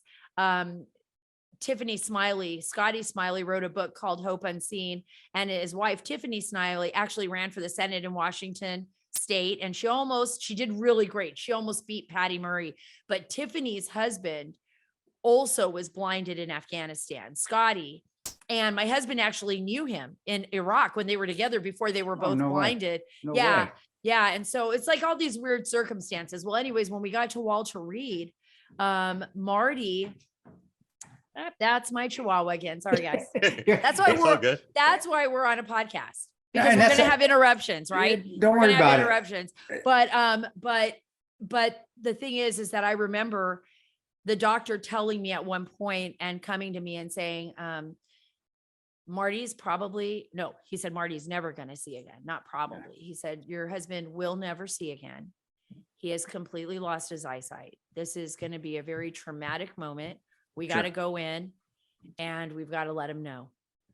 And he said, this is not going to be easy, but we got to do it now. And he said, but Scotty Smiley, I don't know if you know who he is. I know the name. I've never. Yeah, worked with him, the but doctor said that to me. He said, I don't know if you know who he is. He had come in yesterday and he left all these books that he had just written. And he said, if anybody had been injured the way he was, he wanted to make sure that their family got his book. Wow, that's And a he had- coincidence. Wow. Wow. I know. And I didn't at the moment put two and two together because I was so, and I remember I had tried getting Scotty on Fox and Friends and stuff. And I put them in touch with the right people and everything when he first got wounded, because he was the first guy that stayed in the army blind. Like he was still working Wow. blind. Yeah, yep. I remember. And, I remember that was a huge story. I mean, that was huge. motivator for everybody. Yeah, exactly. And so I got the book and I was just like, my heart was just breaking for Marty. You know, I wasn't even thinking about me. I was just thinking like, how is he going to take this? And he was so amazing. He was so That's cool. brave. He took it and he said, well, doc, there's nothing I can change. Right. And he said, nope. And he goes, okay, Just then where do I go from here? Drive Where on. do we go from Keep here? Let's keep drive moving on. forward. Let's keep moving moving forward. Yeah. The only time, and I think Marty will probably won't mind if I say this because I know he loves to. Just tell him Tonto wanted to know, and I pushed him to it, and we'll fight. We'll Rochambeau for it later. Yeah, when I see him, exactly. all right? We'll do some fun stuff at the end. Yeah. More uplifting, more Yeah. uplifting. But I remember the only time I ever saw Marty really cry, like it really hit him. And I've never seen this man really cry. I haven't really seen him cry. He's so strong for everyone. And that's why you say I try to be there for him. You know, he always tells me, and I say it to him, whenever we get pissed off at each other, just like any couples, you know, we get tired of each other, we get mad, we say things we don't mean. But the one thing we go back to is like, what are the things that made us love each other? You know what I mean? We try to think of the things. I always think of the things that, so even if he annoys me, which he does sometimes, and he knows that, I go back to like why I love him, you know, because he is an awesome human being. And then he does that with me. And so we keep moving forward together because we love each other and we love our country and we want to do the best for our children. But I remember being in the hospital that one day is when, this is so people can understand that people aren't just numbers, right? Chris, right? Scotto. Yep. We're like more than that. Marty's young son, Luke, you know, was young. He was 5. Wow. You know, when Marty was blinded, and Luke and I are like super close. Luke is 17 now and he's gorgeous, you know, 6'1", you know, I can't believe it, you know, but I remember when Marty realized he'd never be able to play baseball with him again. Wow. Or see his face, you know, or even the older kids, or like, that was like a gut-wrenching moment for me too, because it's like such a huge price to pay, right? You could lose your life. That's huge. I mean, Marty still has a life and it's awesome. And, you know, Luke just got a car and we could talk about his girlfriend and I can describe everything. And, you know, but it was like the kids, all of a sudden it was like, I'm not going to be able, it was when the realization hit that, oh shit, I'm never going to drive that Corvette I bought, you know, around again. I'm never going to be able to see a baseball game or, you know, watch my son grow up the same way, or see our daughter, you know, I got pregnant after he was blinded with Annalise, and she's 10 now and he's never really seen her face. So, you know, a lot of us live with every day, you know, we're all of us, the family, your wife, me, all the women who support our warriors, our veterans, all the men who support their warriors who are women now, you know, and the families and the children, we're all a part of this like amazing, beautiful, wonderful, broken sometimes group of people, you know, because we've lost a lot of good friends to suicide and stuff too. Yeah, You know, we yeah. see this, and we've got to be there for each other. We've got to lift each other up. And, you know, that's what I was saying. I don't want us to fall through the cracks. You know, my husband and I, we almost fell through the cracks, and, you know, we found strength in each other and in our friendships, you know, and that's when Yeah. people started to really come together. And so, like, we have to, you know, I don't know how we deliver that message to the American people, but, you know, I remember somebody saying one time, you know, war gets, you know, oh, I'm tired of hearing about the war. And I said, well, that's easy for you to say. Yeah. I'm, you know, or, you know, you hear people in the news, well, the audience is kind of exhausted of it. Well, You know, fuck you guys. That's what I Yeah, said when I fuck hear that. you. Like, fuck you, yeah, and you're you're right. exhausted Fuck from you. it. You know what? You It's want to weird talk though about on who's some exhausted, some Merle? extent. Yeah, it's strange to some extent though, because this is so personal to you, and we appreciate you opening up about it. Thank but you. it's Yeah, like yeah, the- sir. That really, it the- is. It's huge because kids, and I'm going. You know, I'll go. Well, after no, I it. was just Go going to ahead. say the truth is like the business that we're all in, whether it's podcasting, whether it's Fox News, any type of media, like we're in the business of selling people to advertisers, all of us. And if you're not selling Right. people to advertisers, you're probably not doing a very good job. So it's like, yeah, you have to be cognizant of like what people are watching. And it like, Right. we're honestly, I've said it before in the show, like we're to blame for some of the nonsense that we see on the news constantly. We Because become if you people didn't click on it and didn't watch it, they wouldn't report on it. And if people say, well, why aren't they reporting more on Afghanistan and Iraq and the aftermath of what happened there? And if people aren't clicking on it and people aren't watching it, like we're kind of the people to blame. I agree. And we also have to, and yeah, and everybody has to take responsibility for that, right? We can't just be like, even the people watching and listening, but we have to deliver the story in such a way that it's new and it makes sense to the American public, right? There is a reason why like Afghanistan should matter, because you want to be able to go to the mall and shop with your kids and not worry about Yeah. the next person that's going to leave a backpack that's going to blow you to smithereens well. or blow our you know, or come in. And I mean, it's easy to forget about that, but, you know, listening to Sarah Adams, going back to Sarah Adams, you know, and what she did was she took that story that maybe people forgot about or haven't heard in a while. And she said, well, wait a minute, it's still relevant. It's And this very is relevant. why. And Isn't this that is crazy why. to you? I feel like her book coming out and other stuff coming out about Benghazi, I feel like the news media as a whole has decided Benghazi is old news, even if there's new information coming out. They're just like, the public doesn't care. You know, I don't get political too much anymore. I do. I try to, because it pisses me off. When I was, Sarah, and you know, at the time, I mean, Yeah. shit. I think you're at Fox when Uh-huh. Haig said that. No, go ahead. When he asked me when Obama said they caught him during a speech saying Benghazi was a conspiracy, and it cut to me right quick, and it was like 6 a.m. I've been speaking. I don't know. I think it was like my 8th event. I didn't like. I'm. Right. I just want to be home. And he goes, "How do you feel?" Well, I wanted to reach. I said, "I want to reach through the TV, and I wanted to choke that. I want to say choke that son of a bitch," but I said I wanted to choke him. And he said, "Well, you shouldn't threaten a former president." I'm like, "You asked me the question. What do you think I was going to feel?" Well, why do I feel that way? Right. Your husband, him talking about not being able to see his daughter. I thought back to, holy shit, how many years did I miss of not being able to see my son and my not being at birthdays, Christmases, sacrifices.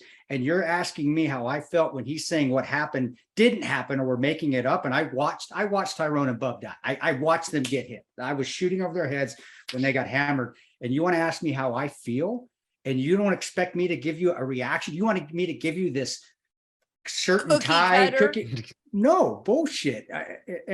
That's what people don't want to hear. And I'll tell you why Benghazi's not getting out there anymore either. And it's because the administration that we have, they don't want it to come back up.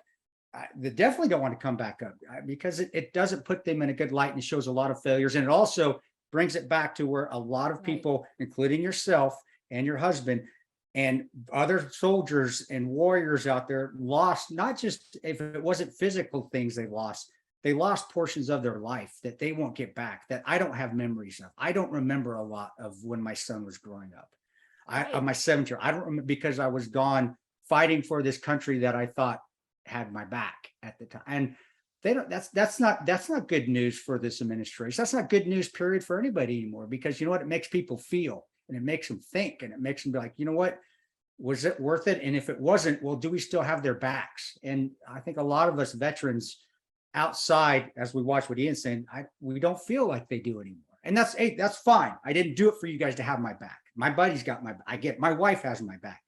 But does it still piss us off? Of course it does. And I think that's why we don't get a lot of play. I think that's why Sarah's shit didn't get out there. And Sarah, that should have, because why do we, first going to make them feel guilty because they screwed up. It's going to bring up bad news for this administration that they failed, because he was vice president. And people forget that. The president was vice president when that was going on. Right. He was culpable, but also, no, why do we want to bring that up? Because it puts us in a bad light and it shows us that we fucked up, and we don't want to see that anymore. And it also makes, like, your husband, your husband's sacrifices. I'm sorry, and I'm dipping so I don't lose it as well, because I'm going to start choking up here. But you can forget about what we did. You can put us on, so we're no longer relevant anymore. You don't have to think about the sacrifices that people made serving this country. Go. I know I'm rambling, but you're not rambling. You're speaking exactly how I feel. I mean, I felt like someone kicked me in the gut when I watched what was going on in Afghanistan and how they turned over everything to the Taliban. I was disgusted.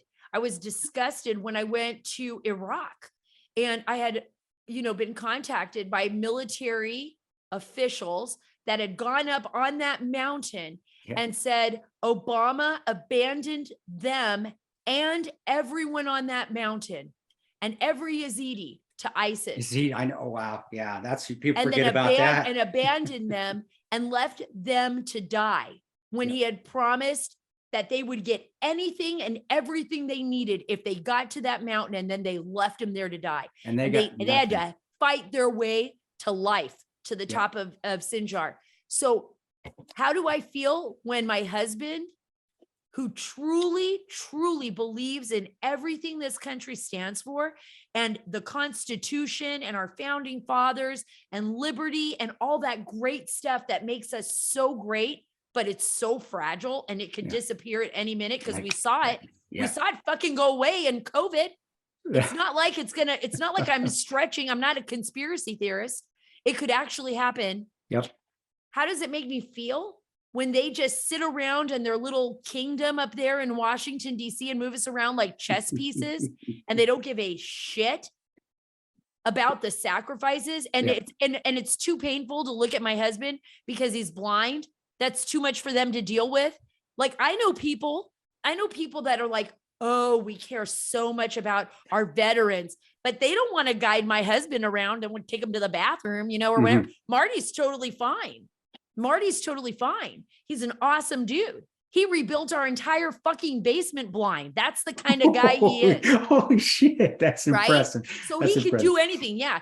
I believe he can do anything, except he can't fucking see. So he can't do anything, but he needs help, and everybody needs help once in a while. We all do. I need help all the time, but in a different way.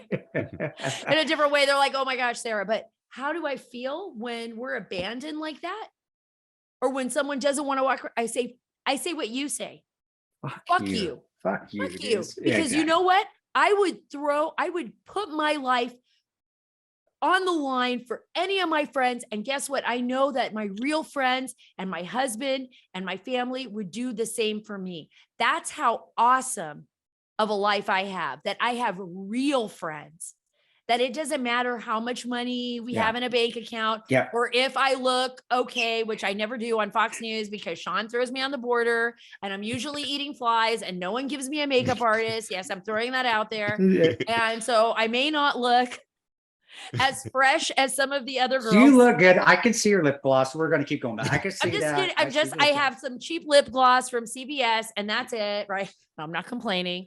But I am. And then I go out there and I do my job, but you know what? It's not going to last forever. No, it's not. We lost good friends. You've lost good friends, people that I laughed with, people that I thought were amazing, that should be alive today.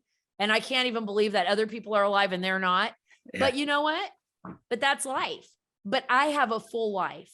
I have a great life because I have friends and I have family that I love, truly love. And like a lot of the people that I know there, they don't. No, and that's They live a shell of a life. They're, They- what does my husband say? They're like an inch deep and a mile wide. well, it's it. And you have a tremendous relationship too. A lot of that's what got me through. I have a bunch of friends, but what got me through is my relationship with my wife. And that is something that military personnel, it's tough. It's tough being married to. You guys are pain in the ass. Yeah, we are. We're the biggest prima donnas in the world. But babies. You guys are babies. Huge. But when I am sick, my wife, he's the biggest wuss when he is sick. I don't want to be. Oh my gosh! Thank God, it's not just me. No. Like I literally did Laura Ingram's show. Don't tell her, but I had COVID. I was in my house. Remember when lockdown?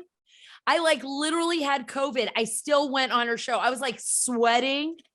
I was like I was like shaking. I thought I had like, I didn't even know what was going on. I was COVID positive, but I couldn't give it to anyone. Although some people I think actually believe they could get it through the computer. Like they're wearing like the quadruple masks and they've got like visors. I think Chris and I both, when we got COVID, still kept doing the show. I got it. Well, actually, while I was there in LA, I got COVID. Well, you're in Texas now, but in LA, I went to the Comedy Store like at New Year's Eve around when it was like popping off. Awesome. And I remember Kurt Metzger on stage said, he was like, we're all going to get COVID. And people are laughing. He's like, no, we're in this like insulated space. Like one of you has it. And then I came home and got it. And then my mom started yelling at me. She was like, you should have gotten the booster. And I'm like, I'm fine. Like, and sure enough, I was like hungry and tired for a couple of days and life went on. That's why I love Kansas. We don't have lockdowns here in Kansas. Fuck lockdown. The farmers are like, shit, I'm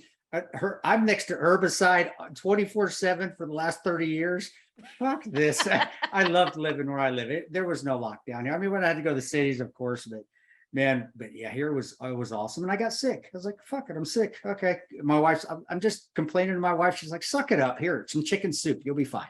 And see, that's what we did. We went through that too. I actually got, oh my gosh, I should tell you guys this. It's so funny. Tell I'm going to tell you guys this because you guys know who Lou Elizondo is? Yeah. No. Okay. He was head of the Pentagon's ancient program, so I know Lou and I are friends. Right. And so the first time I got COVID was before the vaccines came. Right. So it was like, I didn't know. I mean, we'd heard about COVID, but I've been traveling, so much work, blah, blah, blah. Sure. So Lou calls me up and Lou's like, oh, I've got a gift for you. I'm going to bring it down. It's this really cool thing I put together for you. And I said, hey, Lou, I just got back from Florida. I don't know. I'm not feeling so good. It's kind of weird. I don't know. And he goes, fuck it. Is it about COVID? Lou's going to listen to this. He's like, don't even worry about it. I think my wife and I had it last summer.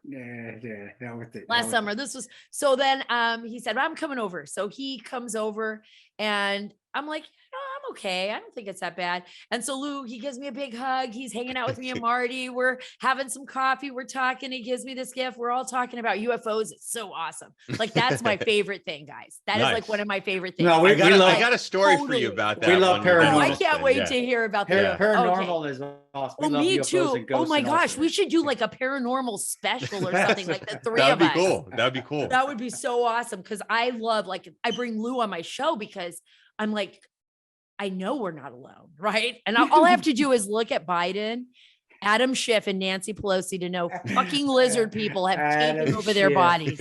We don't Something has happened. Yeah, we don't say Adam Schiff's name on this show. We can say everybody, I don't like that guy at all, period. Yeah, he's horrible. Just a terrible human being, but okay, but maybe an alien. Okay. But I remember I actually gave Lou Elizondo. Good job. Yeah, fist bump. There you go. Nice job. Outstanding. I told him, don't come over. I told him, Lou, when you hear this. Yeah, you warned him. I warned him. The UFO thing I was going to tell you that's pretty crazy is I mentioned this on last week's podcast, but since you brought it up, it's just kind of interesting because you would be all over this, I think.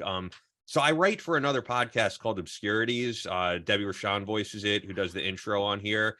And we do like UFO type stories, paranormal stuff. So why am I not doing? That's like my favorite thing since I was a kid. Like, exactly. What? Okay, go on. Yeah, it's cool. So I write them. I don't voice them. And I came across this. I was watching an old Unsolved Mysteries. That's how I'll come across some of these.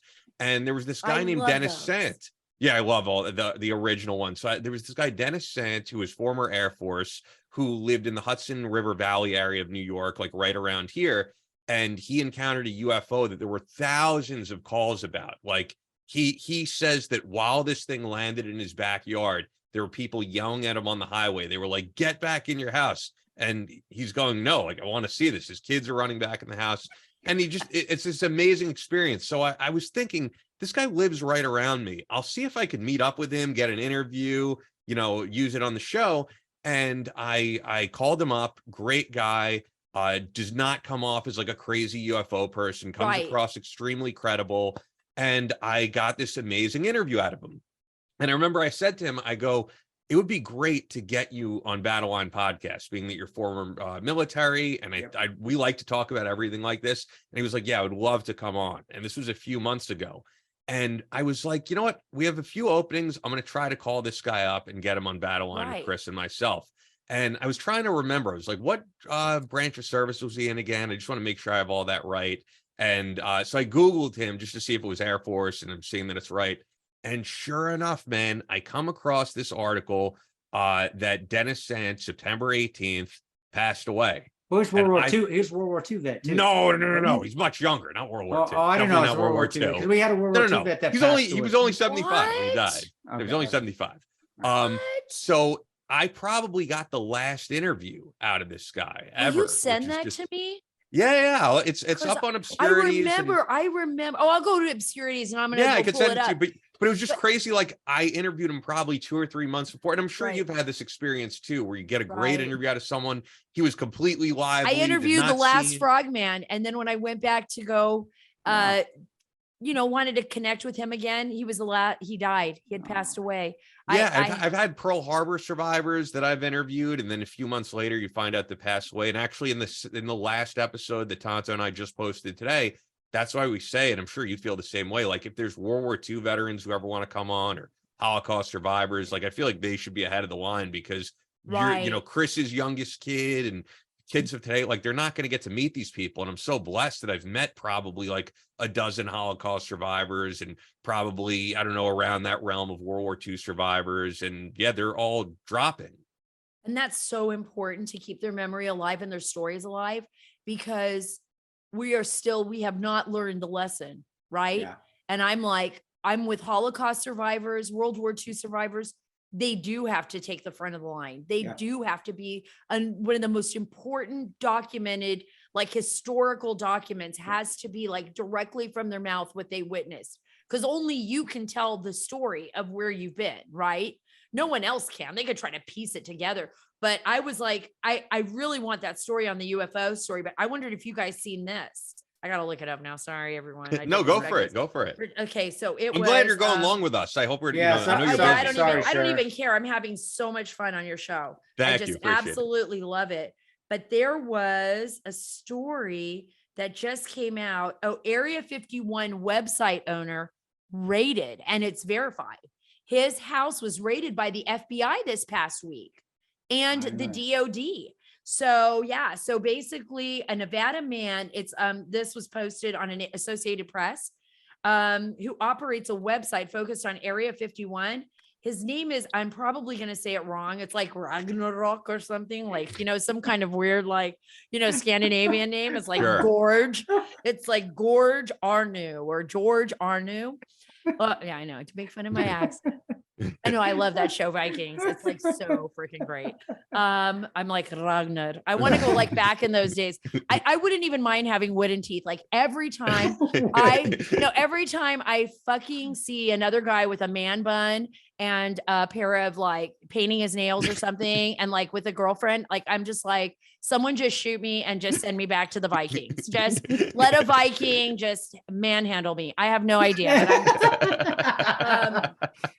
But then I'm like, seriously. That's only in my dreams. Not really. No, I don't want that. Anybody out there thinking they're a Viking, do not manhandle. No, not in this world. Not in this world. Just in my weird kind of like, so there's this story, and he actually, his whole home like was raided, and the FBI went in, and the Associated Press verified it. And Lieutenant Colonel, we're going to say his name because it was in the Associated Press story, Byron McGarry, he's the public affairs officer at Nullis Air Base in Las Vegas, confirmed to the AP that he was aware of the search of Arnu's properties by both the FBI and the US Air Force.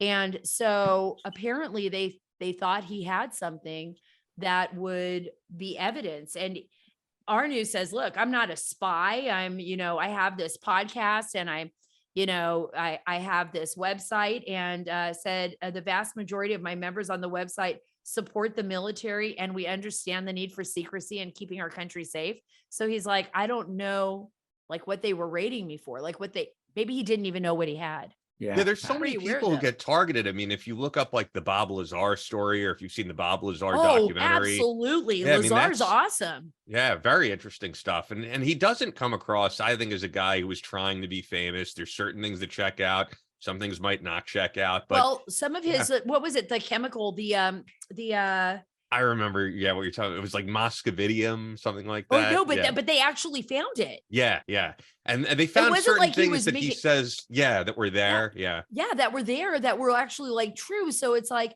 look, we saw what happened to President Trump and anyone who was around him and you don't need to like him.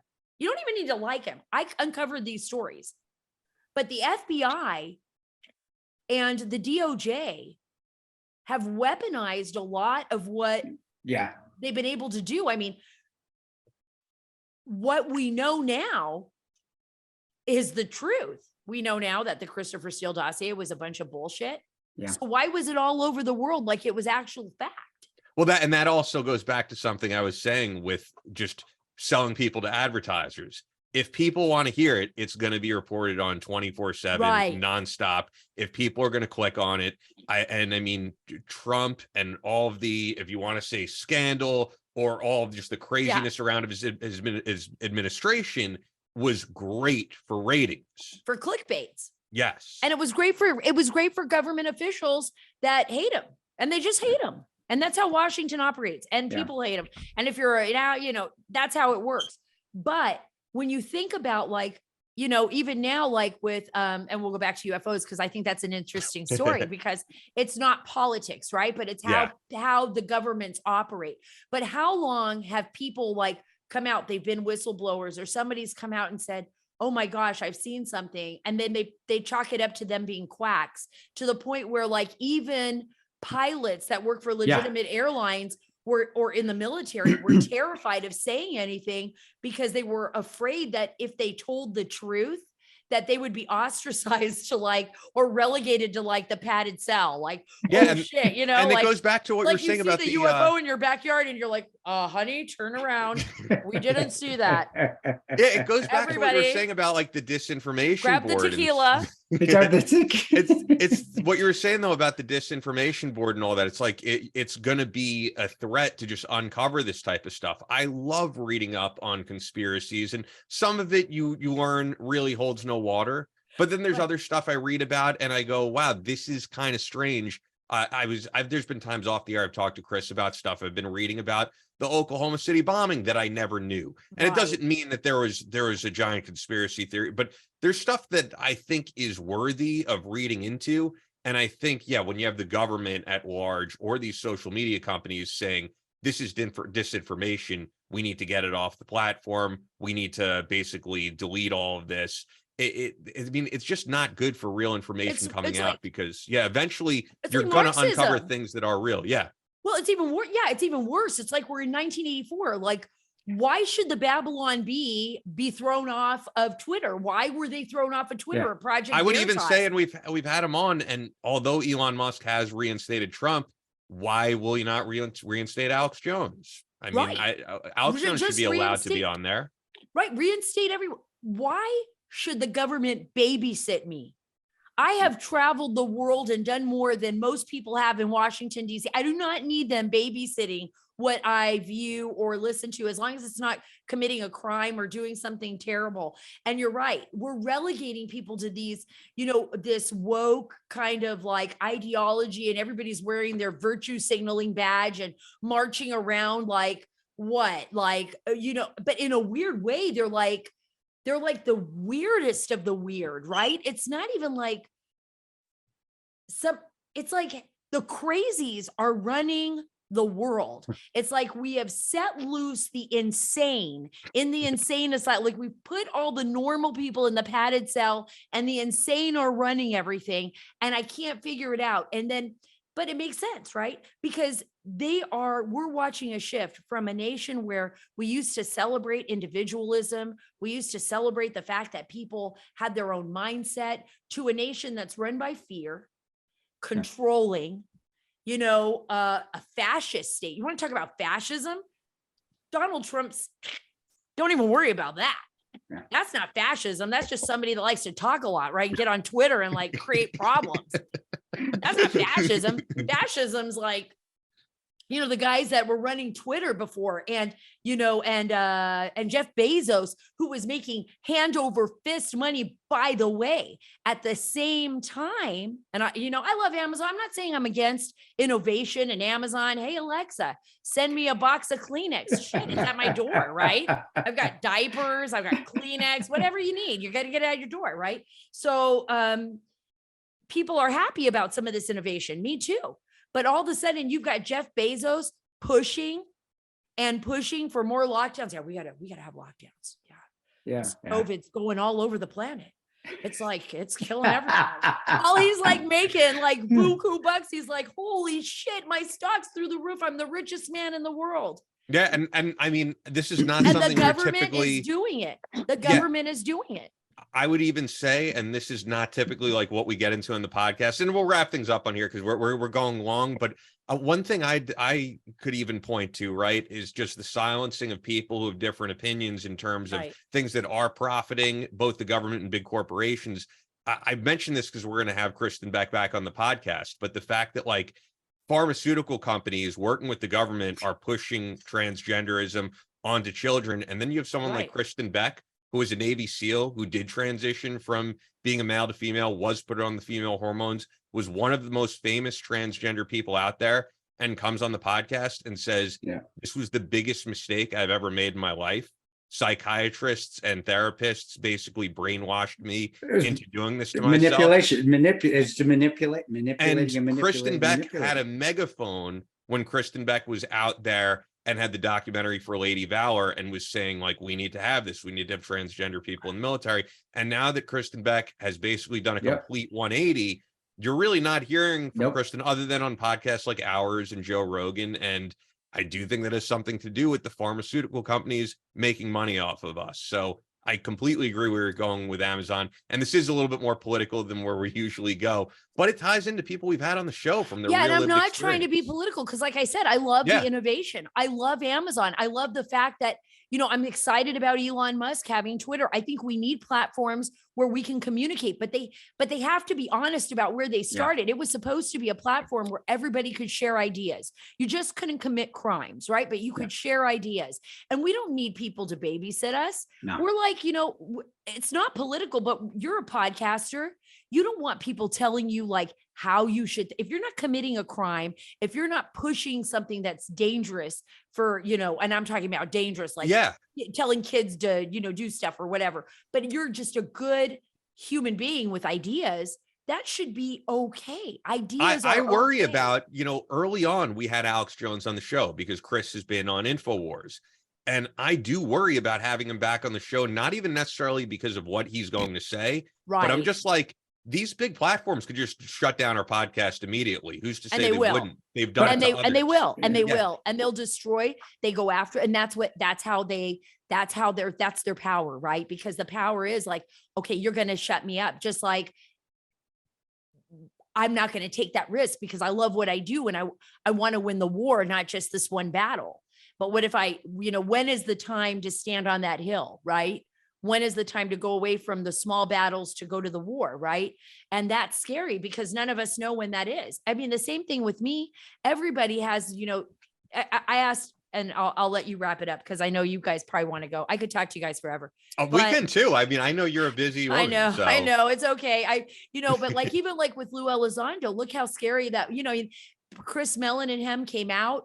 Who knows? Maybe the government was behind it too and saying maybe this is a time for disclosure. Maybe people made that decision and it's a slow process. But when it comes to even with, the UFOs, and the reason why I bring that up is because we saw both sides of that, right? Where people were ostracized for talking about it, or every time it was on the news, you'd have a news anchor laughing about it. Oh, Yeah. today somebody in New York saw a UFO hunching. That stupid smirky face people get Yeah. like as news anchors, and they give that little giggle and the little head shrug, like, and then they throw it as like it's a throwaway. Dude, that would be the biggest revelation in human history, that we are not alone, And people in the military, the USS Nimitz, all of the evidence that the US government has released already, people are talking about it seriously now, but very narrowly, right? We don't know what we're seeing. We don't know what we're looking at. And they're probably right. But just being able to have that conversation is important, because what it tells me when people laugh about stuff like that, or they put down other people's ideas, or they don't listen to other human beings, or they think they know everything, means they don't know shit. It just means they don't know shit, and they are trying to control my way of thinking, my conversation, and it's unacceptable. I have to throw something out there, and I'm sorry if I'm filibustering from Tonto, but what you're saying reminds me of, did you see that clip that went viral of Mika from MSNBC when they were talking about Elon Musk buying Twitter? And she flat out says, Elon Musk is a threat because he's going to be controlling what people think, and that's our job to do. And that clip is all over that. I mean, these people on MSNBC saying it's our job to control what people think. And it's like, when you listen to our podcast, I disagree with Chris all the time. Chris disagrees with me. I mean, we'll disagree with guests, and people could listen and think we're right or we're wrong. But I never want to like control this audience. Listen, and if you take something out of it, that's great. I have no interest in like controlling what people think and how they feel about things. We have people on with lived experience, and they're going to tell their story. And if you don't like it, that's fine. Or you have a different point of view, that's fine. Like, I just think, there is a threat with these people. When you see someone like that saying, we should be able to control what people think, where the news media, that's a problem. Right. Like Micah it was a Freudian slip. Like Micah and Joe Scarborough, like they're like, I picture like they get a debriefing, right? Like all these people that have like been so on board with, like, they all come up with the exact same statements at the exact same time, whether it's the right or the left. It's like they sent out a press release to them. Like, hey, everybody, today we're going to talk about this. Elon Musk, he is a threat. Elon Musk, who like spends all of his time like, gaming, like ideas in his head, like, and trying apparently to get impregnating to Mars, lots of women. He's into that too. Having sex, with all these gorgeous women. Like, he's the envy of like all these men. Like, he's just like the guy with Asperger's who doesn't give a shit. He's like, I just had sex with a supermodel and she's pregnant and I can afford it. It doesn't matter. Look at my beautiful children. They're like supermodel children. I mean, he's like got all these gorgeous kids like around him, and he's just like, we've got to populate the world, people. It's underpopulation. Like, he goes against like, he knows what he's like. He's a genius. He is like, he's like the Leonardo da Vinci of our lifetime, in my opinion, right? He's like the guy that like games on the side and says, oh shit, I just came up with a way to get to like the next universe, or I can fold time and space. Like, he wakes up in the middle of the night and like a new idea comes out of him. And instead of being like amazed by like this man who is like pretty incredible, like they're targeting him. Because they are not lock and step like some kind of strange, 1984 movie with a memory hole. Like, Elon doesn't agree with our memory hole, Micah. Yeah, or the fact that there's no bigger memory hole. There's no bigger name of someone in alternative energy, right? And he's out there saying like, I run Tesla, and this is not sustainable right now. We need to drill for oil, but they don't want to listen. They don't want to listen to it. Yeah. Yeah, they don't want to care. No, they don't want to care. And that's the thing. He's like so innovative, and he's saying, look, I want to be able to come with alternative energies. I want cool shit that can get our like ships in, to go to Mars and in record time, so that people can actually be like still young when they reach there. So we could actually they could actually be like young enough to like cultivate the soil on Mars. I have no idea what they're going to do there. but that we can, he is like what we are as humans, right? We don't, I mean, I think about this, like with everybody just freaking out over COVID, right? I get it. People, even our friend Gary, he almost died from it. You know what I mean? But the thing was I go back to like how freaked out everyone was. I mean, there's been diseases since the beginning of time, right? We have seen people die. We've seen the bird flu. We've seen, people, 107,000 people died of overdoses just, like last year of opioid overdoses, 60% from fentanyl. I would be scared of being poisoned. You know what I mean? If you're taking a pill out there. But the thing is that it's so bizarre to me. It's so bizarre to me that here's, what makes our nation so great is that we're challenging everything, right? We challenge life. We are willing to put our own lives back here to advance human civilization. And that's life. That's living. That's like, wow, I'm taking risks. It's not easy. I might lose my life. I'm a Viking, I'm Ragnar and, Gertha and whatever, and I'm on my big ship and I'm sailing out into an unknown sea where I heard big monsters live, and maybe I'll run into land or maybe I'll fall off the edge of the earth, but what the fuck, I'm going to do it. It's amazing. That's who we are. That's what makes being a human so phenomenal, right? Like that we can take these risks and we still do it.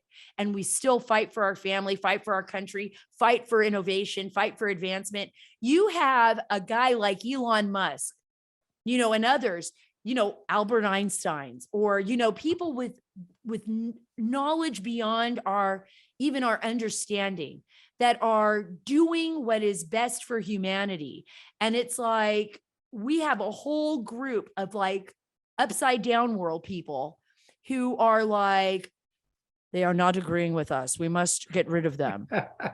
End his career now. It's like, wow, he may one day be the reason human beings continue to exist. I mean, we're on a little freaking ball, you guys. Do you ever think about, like, I really do think about this sometimes. Like, I'm on a little ball in the middle of a vastness of space with like a lot of asteroids and shit flying all around. And, and I'm watching those movies where it's like the end of the world, and yes, Armageddon. Yes, maybe, but Bruce won't be there to save us.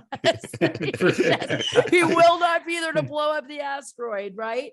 But you have someone like Elon Musk, and instead of praising this guy, they've gone after him because he's a First Amendment guy, and he believes that, that we all have a right to be thinkers and to explore. And I don't think it has anything to do with politics. Look, if you're not threatened by the guy, why are they freaking out over him? I'm freaking out over Kim Jong-il. That kid's like out of his mind. Kim Jong-un at this point. Oh yeah, Kim Jong-un. Sorry, Kim Jong-il was his father. But Kim Jong-un is like, shooting off. He just shot off some missiles. They landed right off the coast of Japan. We've got, Vladimir Putin, marching all around, starting war with Ukraine and doing crazy shit all over the globe. We've got Biden going, And then we've got the Chinese leader who has banned Winnie the Pooh because people make fun of that he looks like it. Yeah, President Xi Jinping. He's like, don't you think there should be like an island for dictators, like a little island of like an old folks home for dictators? I always thought that would make a great TV show. Like an old folks home for dictators. Like that's going to be the craziest shit. That ever. would be a Them hell of all a sitting reality around the show. table, right? Yeah, kind of like the old table. MTV where they all live in the same house. What was it? Oh, that would be so great. That's what we should do with them. We just put them all in one little island and just fucking watch them. Watch them just shoot each other up or whatever. Watch this shit show. And I've said it on the show. The stuff you see with the information control, if that's one thing our government learned from us going and fighting in a lot of these countries with dictators, is that how they control the populace? It was violence. It got to that, but initially and when you're over in these places, when you're not living on an army base where you don't have AFN and you can watch local TV, which is, we did a lot. I just sit there and even though I don't know what the hell they're saying a lot, that is how they controlled their populace initially, was the information control, and how people are not seeing that, how it's being done here. I know your husband sees it. I know he sees it like shit.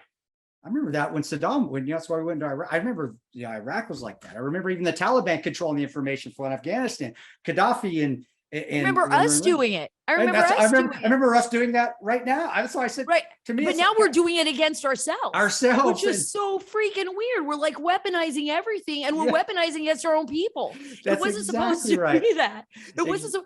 Look at the China. Do you think Xi Jinping, how convenient COVID lockdowns are for him? COVID's Oh, real. perfect. They're all, COVID's real. But he's like, oh shit. Mm. He does these massive zero tolerance lockdowns where like uprisings in Hong Kong or even uprisings in Beijing or out in the outskirts of the provinces, hey, I've got to lock everybody down. Exactly. I don't want to die. But people are fucking jumping out of buildings to their death. They're like getting like sealed in their apartments and they're like trying to send videos out of China. And do we not even, this is what I don't get. I mean, how does that not like wake us up to the point where we're like, okay, look, we all want to do the reasonable thing for everybody. We don't want to kill our grandparents. We don't. We don't want to kill our friends. We don't. Stop propagandizing everything. But we also are individuals with freedom and liberty, by the way, to make our own choices with our own bodies. And that was guaranteed to us after World War II. Yeah.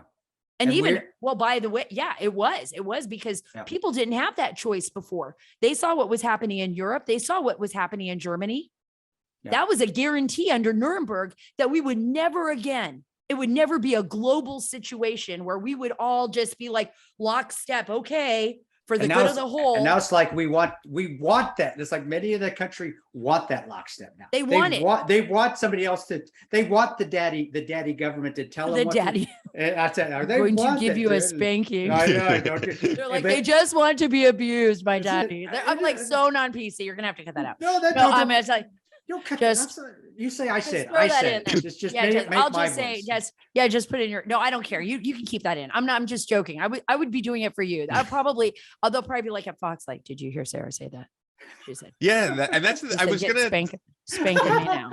Spank me now, daddy. Like, I'm just talking about the whole crazy government. I'm just talking about the government and people wanting to get spanked by it. Like, it's like, they literally do. I mean, that literally. it's embarrassing. Yes, it's it is. totally embarrassing. I'm like, no, I just want, again, I want to be a Viking. Every time I hear that, I just want to get in a ship. But like, I might have to just jump on one of Elon Musk's like ships to space. Cause like, I think we've already like figured out the ocean right now. Like, I think for the most part, This is great. And I was just going to say to sum things up there, as you were saying with the Fox News thing, like, I think what we've learned from this podcast is like Sara Carter is the opposite of what you think of like the person in news media who has to be so stiff at all times. Like, it's great to just have you on to be yourself and have these conversations about everything from Afghanistan to your husband to UFOs. Like, and I think that's the great thing about podcasts. And Sarah, I do want to thank you for opening up about your husband. I mean, I know, I get it. I get the emotion, and thank you, because I know it's hard to do. So thank you for doing that. And well, I hope we all get to appreciate meet that. in person sometime. I thank you for being such great anytime. guys. For being such great guys and putting up with me. I know I'm just like everywhere. I took you guys everywhere.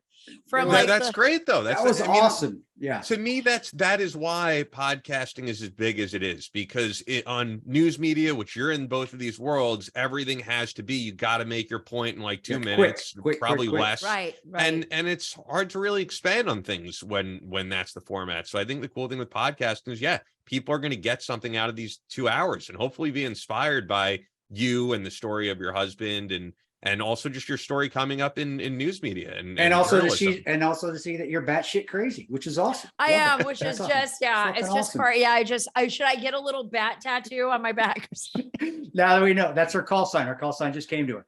Yeah, The call sign is bat. like Harry Potter's wand. The wand picks you. Your call sign picks Oh you. my You're gosh. called Bat. Or we'll just call you. We can call you BSC for batshit crazy, but we'll just For go batshit Bat. We'll just go Bat for that's I Sarah. like bat. Sarah Bat Carter. There it is. Sarah right there. Bat Carter. That's it, Thank thank you. That is an awesome call sign.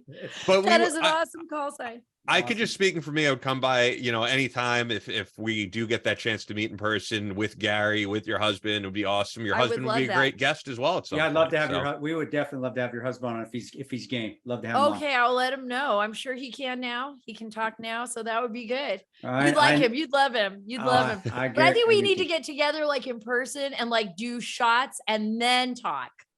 We do need to do like a podcast, drunk podcast show. like a drunk podcast show, like a little bit of a drinking podcast show. Maybe not It's a- totally drunk. Yeah, You don't want to be throwing up on the podcast. Like, you know what I mean? He's like totally wasted. Like, that could get some views though. I don't know. It could thrown up on each other.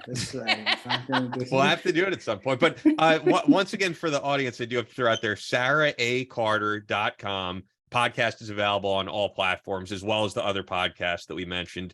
At Sara Carter DC on Twitter. Sarah has a massive Twitter following, 1.5 million, and that's why we really appreciated you helping to get thank you. stuff out there. Thank you. And anytime. at S Carter DC on Instagram. So and I the guess, Dark Horse podcast. Yeah. So any last things you want to say there? I mean, like I said, I think that this is going to be inspiring to anybody. I think so many people listening are probably going through trying times right now, whether it's with family, whether it's with just other situations, the economy right now. And I think hearing the story of you sticking by your husband even after going blind is going to inspire people. Amazing. So really appreciate it. Anytime. Look, I believe we're going to get through this. I believe we're awesome nation. And, you know, we're going through some growing pains. And I know that some people aren't talking to their friends now, and everybody's been politically divided. And, you know, there's been a lot of issues, not just politics, COVID, everything. You know, I think we've been challenged with a lot, but we are the greatest nation on earth. Yeah. And we got to get back to where we used to be. We got to be able to talk to one another. We've got to be able to communicate with one another. We're not always going to agree, and that's okay. And that's okay. Yeah. Let's just get back to that point. Too many people have spilled their blood for this country. Too many people have, like Chris, like all of you, the work you're doing, Scotto, the podcast, everything. We're all doing this because we love our nation and we want to save it. So I just want all of us to get back to a point where we can talk to one another. We can learn that we're probably not going to agree on everything, but maybe we can find some common ground and move forward, because we got a lot of bad guys out there that all they're thinking about, they're just licking their chops right now, and they want to see us over. They are happy with our divisions, and they want this country to end. And I don't want to give them that opportunity. We're the last country that has the ability to talk and to say things, and without having the government literally come down and take us out of our house and kill us, literally. Right. Literally. So, and I think people realize that. I wish more would have served. I wish more would have gone and experienced that. And you know, have some of us with our Afghani interpreters that I'm still trying to get out, that a couple, I don't know if they're still alive anymore because they're getting rounded up. We're lucky to live in the greatest country in the world, and people take it for granted, and they need to stop. Definitely need to stop doing that. That's all for this episode of the Battle Line Podcast, but we'll be back on Monday with more American Straight Talk. Until then, be sure to follow us on Instagram at Battle Line Podcast and on Twitter at Battle Line Pod. To sign up for future Battle Line tactical courses, go to www.christantoparanto.net. Believe in yourself, face all challenges head on, and as always, never quit.